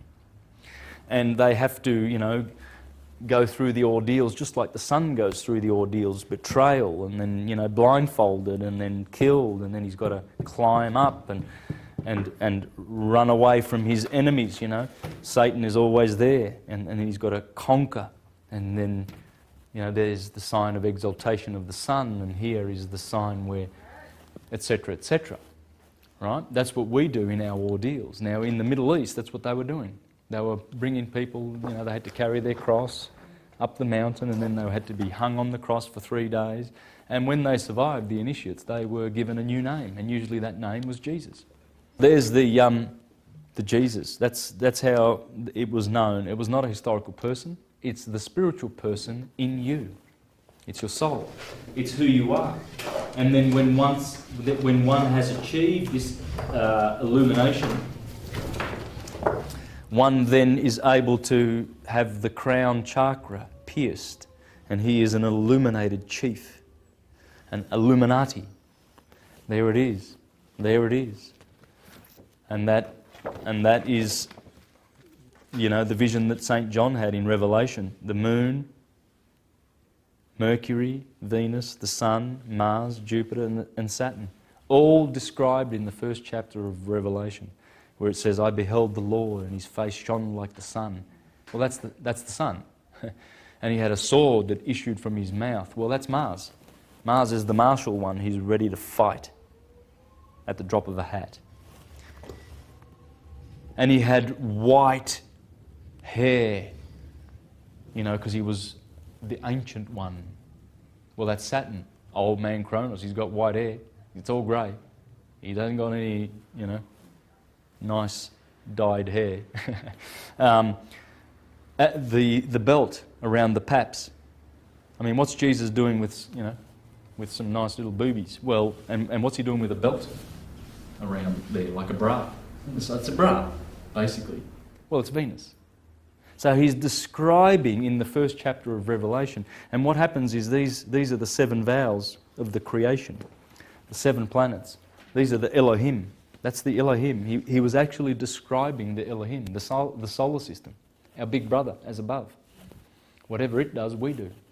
We've got the sun in here. Marsilio Ficino has had a lot to say about the sun. I want to share something with you here. The sign in which the sun is exalted, that is Aries. In this way, becomes the head of the signs, signifying the head in every living thing. Also, the sign in which the sun is domiciled, that is Leo. It is the heart of the signs, and so rules the heart in any living thing. I'm stressing that because that's what I'm talking about this in all of my presentations, you see. And the reason being is because that's how the system works. Aries is always the head. And the words for Aries have always meant that. In Jewish, Rosh means the head. In Greek, Krios means the head. In Latin, Primus means the head. That's where the primavera starts, the first season, the spring. Prima, that's Primus, right? Right ascension begins here. There's a lot of reasons. For when the sun enters Leo, it extinguishes in many regions the epidemic of the python's poison. Moreover, the yearly fortune of the whole world will always depend on the sun, on the entry of the sun into Aries. And hence, from this, the nature of any spring may properly be judged, just as the quality of summer is judged from the ingress of the sun into Cancer, or that of autumn from its entrance into Libra, and from the coming into Capricorn the quality of winter is discovered. These things are gleaned from the figures of the heavens present at that time. Since time depends on motion, the sun distinguishes the 4 seasons of the year through the 4 cardinal signs. Similarly, when the sun returns by the exact degree and minute to its place in the nativity of any person, his share of fortune is unfolded through the whole year. It happens in this way because the movement of the sun is the first and chief of the planets, is very simple, as Aristotle says. Neither falling away from the middle of the zodiac, as the others do, nor retrograding. You see, all the other planets retrograde. And what's retrograde? Well, you know, if you're watching the planets, you see Saturn, he's doing this, then all of a sudden you see him go like this. And then he goes back forward, and he goes direct. So he's transiting a sign, and then all of a sudden he goes back a few degrees. And you go, what the hell? And you're watching this, you know, wow. I was watching that last year with Saturn in Virgo, right? It goes all the way to Speaker, then it goes back the other way. In Libra here, Virgo and Libra, Saturn's been here for the last couple of years, right? So it retrograded, it went back to Virgo, and then it goes back, and now it's in Libra, right? Well, it's still physically in Virgo, but anyway, won't go into that because it needs a lot of explaining. But in our vortex solar system, you see the planets are all doing this, and of course, that's why every orbit is elliptical, because they're all occurring in cones. Every orbit. There's not an orbit out there that is not elliptical, and because it's doing this, you see, it's conical. So what happens is, when, let's say this will be Earth, here's the Sun, there's Mercury, Venus and the Earth. Say we're about here, and Saturn is coming around, and say Mars is coming around here, right? Because we are travelling fast along this way, we are heading in that direction, and Mars is going around this curve, he will seem to be going backwards. You see? They don't retrograde physically. They don't sort of stop, you know, and then go back and then, well, that was a good, interesting little retrograde, that was, very kinky. They don't do that. But that's how it works, because we're all following the sun in its cone, and the sun is the leader. And all the planets follow. It's Snow White and the 7 dwarfs. It's Little Red Riding Hood. It's Hercules. Samson pulls down the gates of Gaza. It's Troy. It's Helen of Troy. Helen of Troy is the moon. And where's my? There it is. Now this guy, Thomas Taylor, he was interpreting all the philosophers, right? And he's the best one. But he's talking about Troy. Of course, you see, there are scholars who really believe and insist that Troy was physically on the historical plane. It's good when you have intelligent people, you know, shedding the light on all of these. You know, like you have, how many books have been written, you know, trying to prove that Jesus was historical and etc. and the apostles and everything like that. You know, but then you get one great book that comes along, like Alvin Boyd Coons, that one, and dismantles it with proofs. Absolute proofs. Well, what he's saying here about the Trojan War, etc., if I can find it. I've got so many good points here. It's just beautiful the way this guy explains the myths, you know. Oh, there it is. Of course, it's in The Wandering of Ulysses, okay? This is one of the books that he translated. And he says, the Trojans are called genuine. For all the lives which subsist about bodies and irrational souls are favourable and attentive to their proper matter. On the contrary, the Greeks are rational souls, coming from Greece, i.e. from the intelligible into matter. You see, so it's talking about this. The Trojan War is talking about man, and the Greeks, of course, are going to call themselves the rational ones, coming in and experiencing the experience of matter. Hence, the Greeks are called foreign, but vanquish the Trojans as being of a superior order. But they fight with each other about the image of Helen, as the poet says, about the image of Aeneas. Helen signifying intelligible beauty, being a certain vessel attracting to itself intellect. An efflux, therefore, of this intelligible beauty is imparted to matter through Venus, and about this efflux of beauty the Greeks fight with the Trojans, rational with irrational lives. And those indeed that oppose and vanquish matter return to the intelligible world, which is their true country. You see, so when Ulysses spends 10 years returning to his true country, that's 10,000 years of incarnation it's talking about. That's talking about us. 10 is just, it's not 10 years literally, it's a symbolic number. According to the... as therefore the prophet in the 10th book of the Republic, and those indeed that oppose and vanquish matter return to the intelligible world which is their true country, but those who do not, as in the case with the multitude, are bound to matter.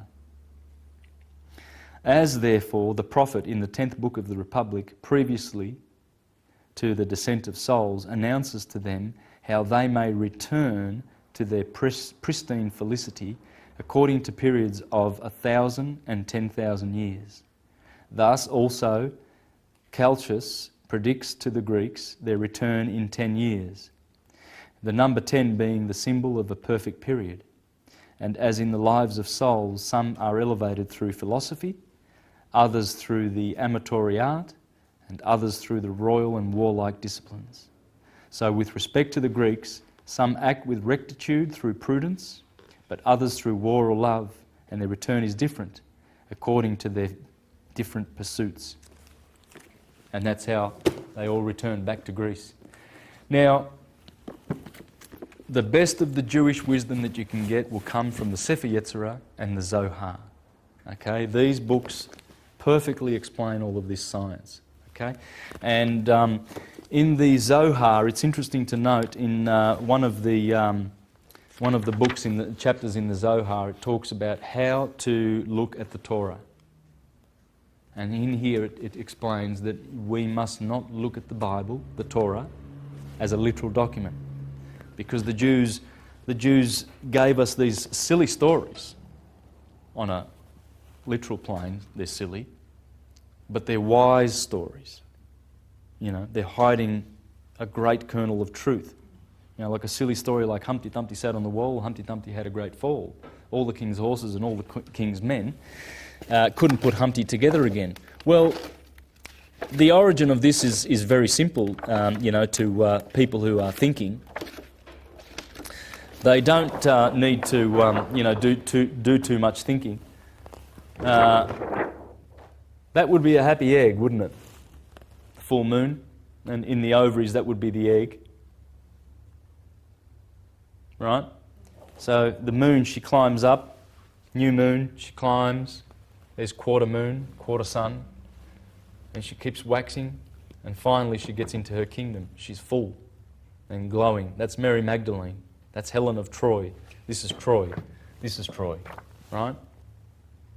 And when Humpty Dumpty falls off the wall, there's no king that can put it back together again. Because that corresponds to the menstruation cycle. That egg's a goner. Right? So you see, all of the characters are there. There's not one that is not there. And this is what they're saying in the Zohar. Woe to the human being who says that the Torah presents mere stories and ordinary words. If so, we could compose a Torah right now with ordinary words and better than all of them. In other words, he's saying there's more to it than just ordinary little stories that you can mock. You know, when you hear about Samson killing his 1,000 with an ox, and Jonah, being swallowed by a whale for 3 days, etc. You know, please don't laugh at us. Even Origen in the 2nd century, the Alexandrian Gnostic Christian, said, you know, they're just stories. They are stories that hide a deeper truth. Josephus said it. Philo Judaeus, Philo, the great first century scholar. He said that everything in the Bible, in fact he wrote works called Allegory, explaining the allegories in the Bible. The Apostle Paul in Galatians chapter 4 talks about the allegory of Sarah and Haggai. Because Sarah would be the moon, and the moon is the mother of spiritual Israel. Right? She would be Isis. But the earth, Hagar, she is the mother of the slaves, because the earthbound people are slaves, whereas spiritual ones that go to Sarah, you see. And where do you find Sarah? Well, she's on top of the mountain. That's the spiritual, our spiritual mother, you see. And when Moses climbs Mount Sinai, that's the mountain of sin, the mountain of the moon. Another word for moon is sin, and Sinai comes from that word. You see, it says, fools of the world look only at the garment, the story of the Torah. They know nothing more.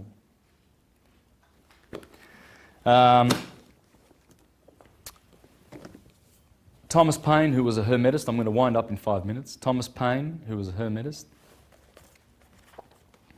and one of the founders of the Republic, of the Hermetic Republic of the United States of America.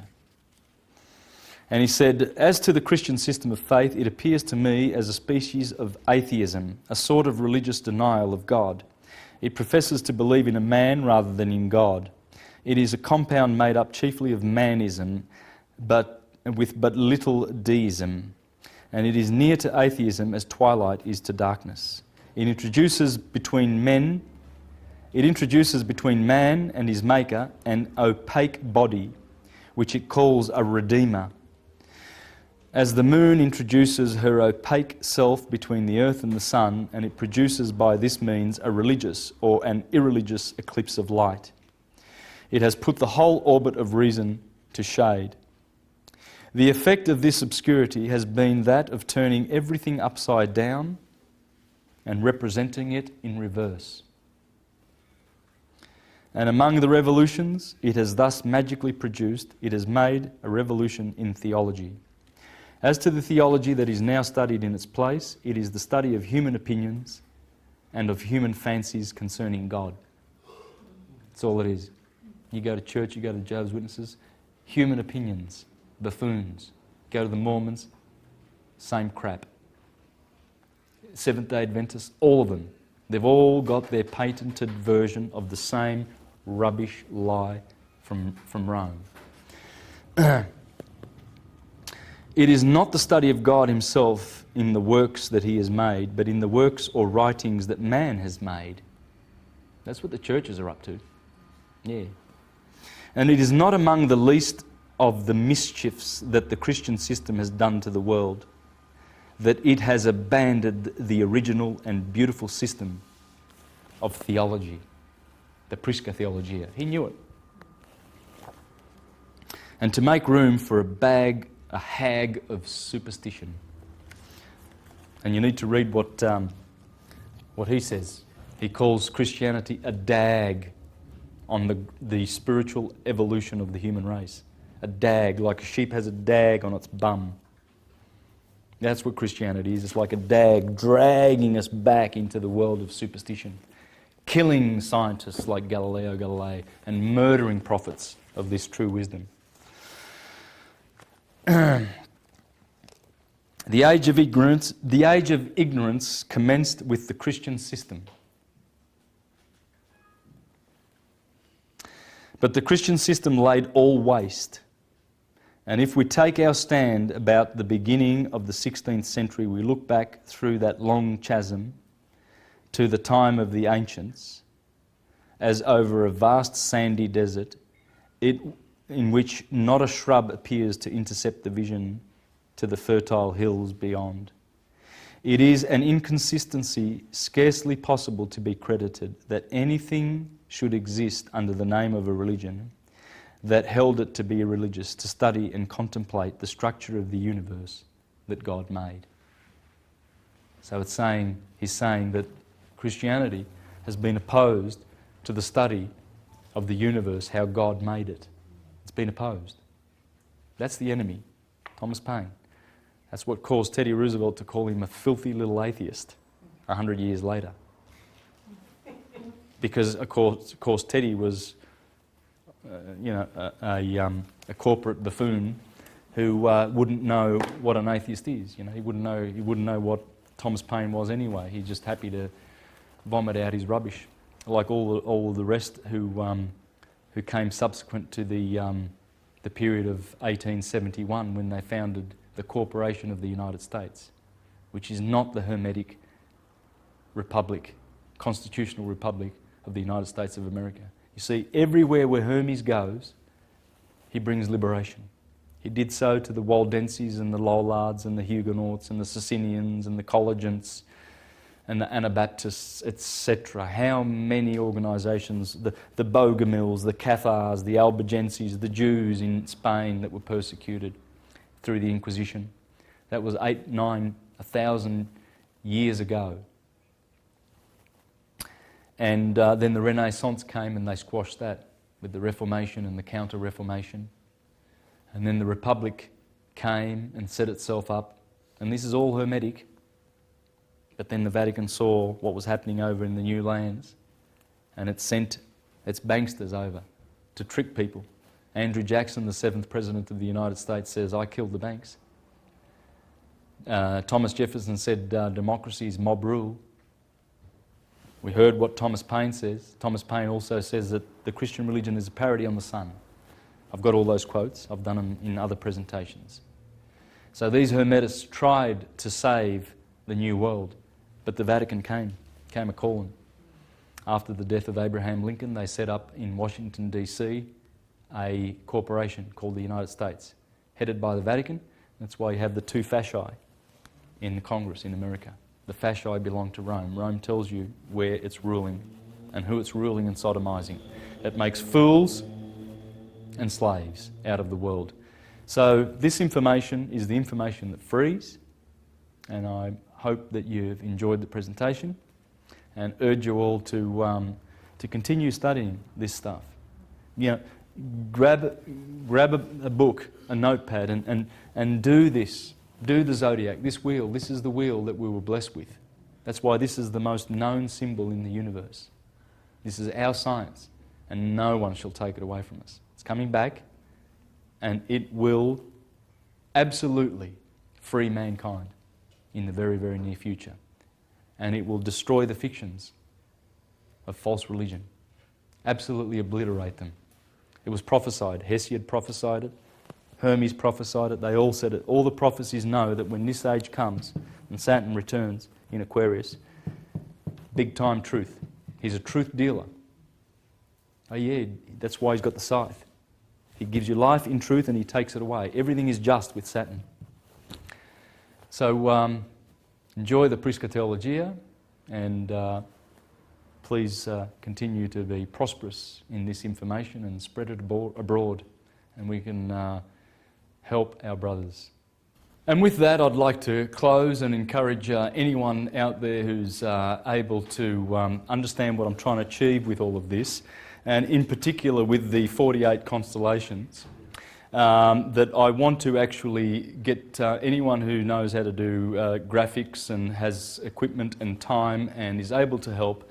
I would really like to reach out to anyone out there that can help me to put together a video that will have all of the stories, all of the legends, all of the Bibles and Gospels and mythologies, all of them interpretable by one short journey through the zodiac and the sun going through the zodiac from Aries, and we'll be able to see all the Bible characters and all the mythological characters in there.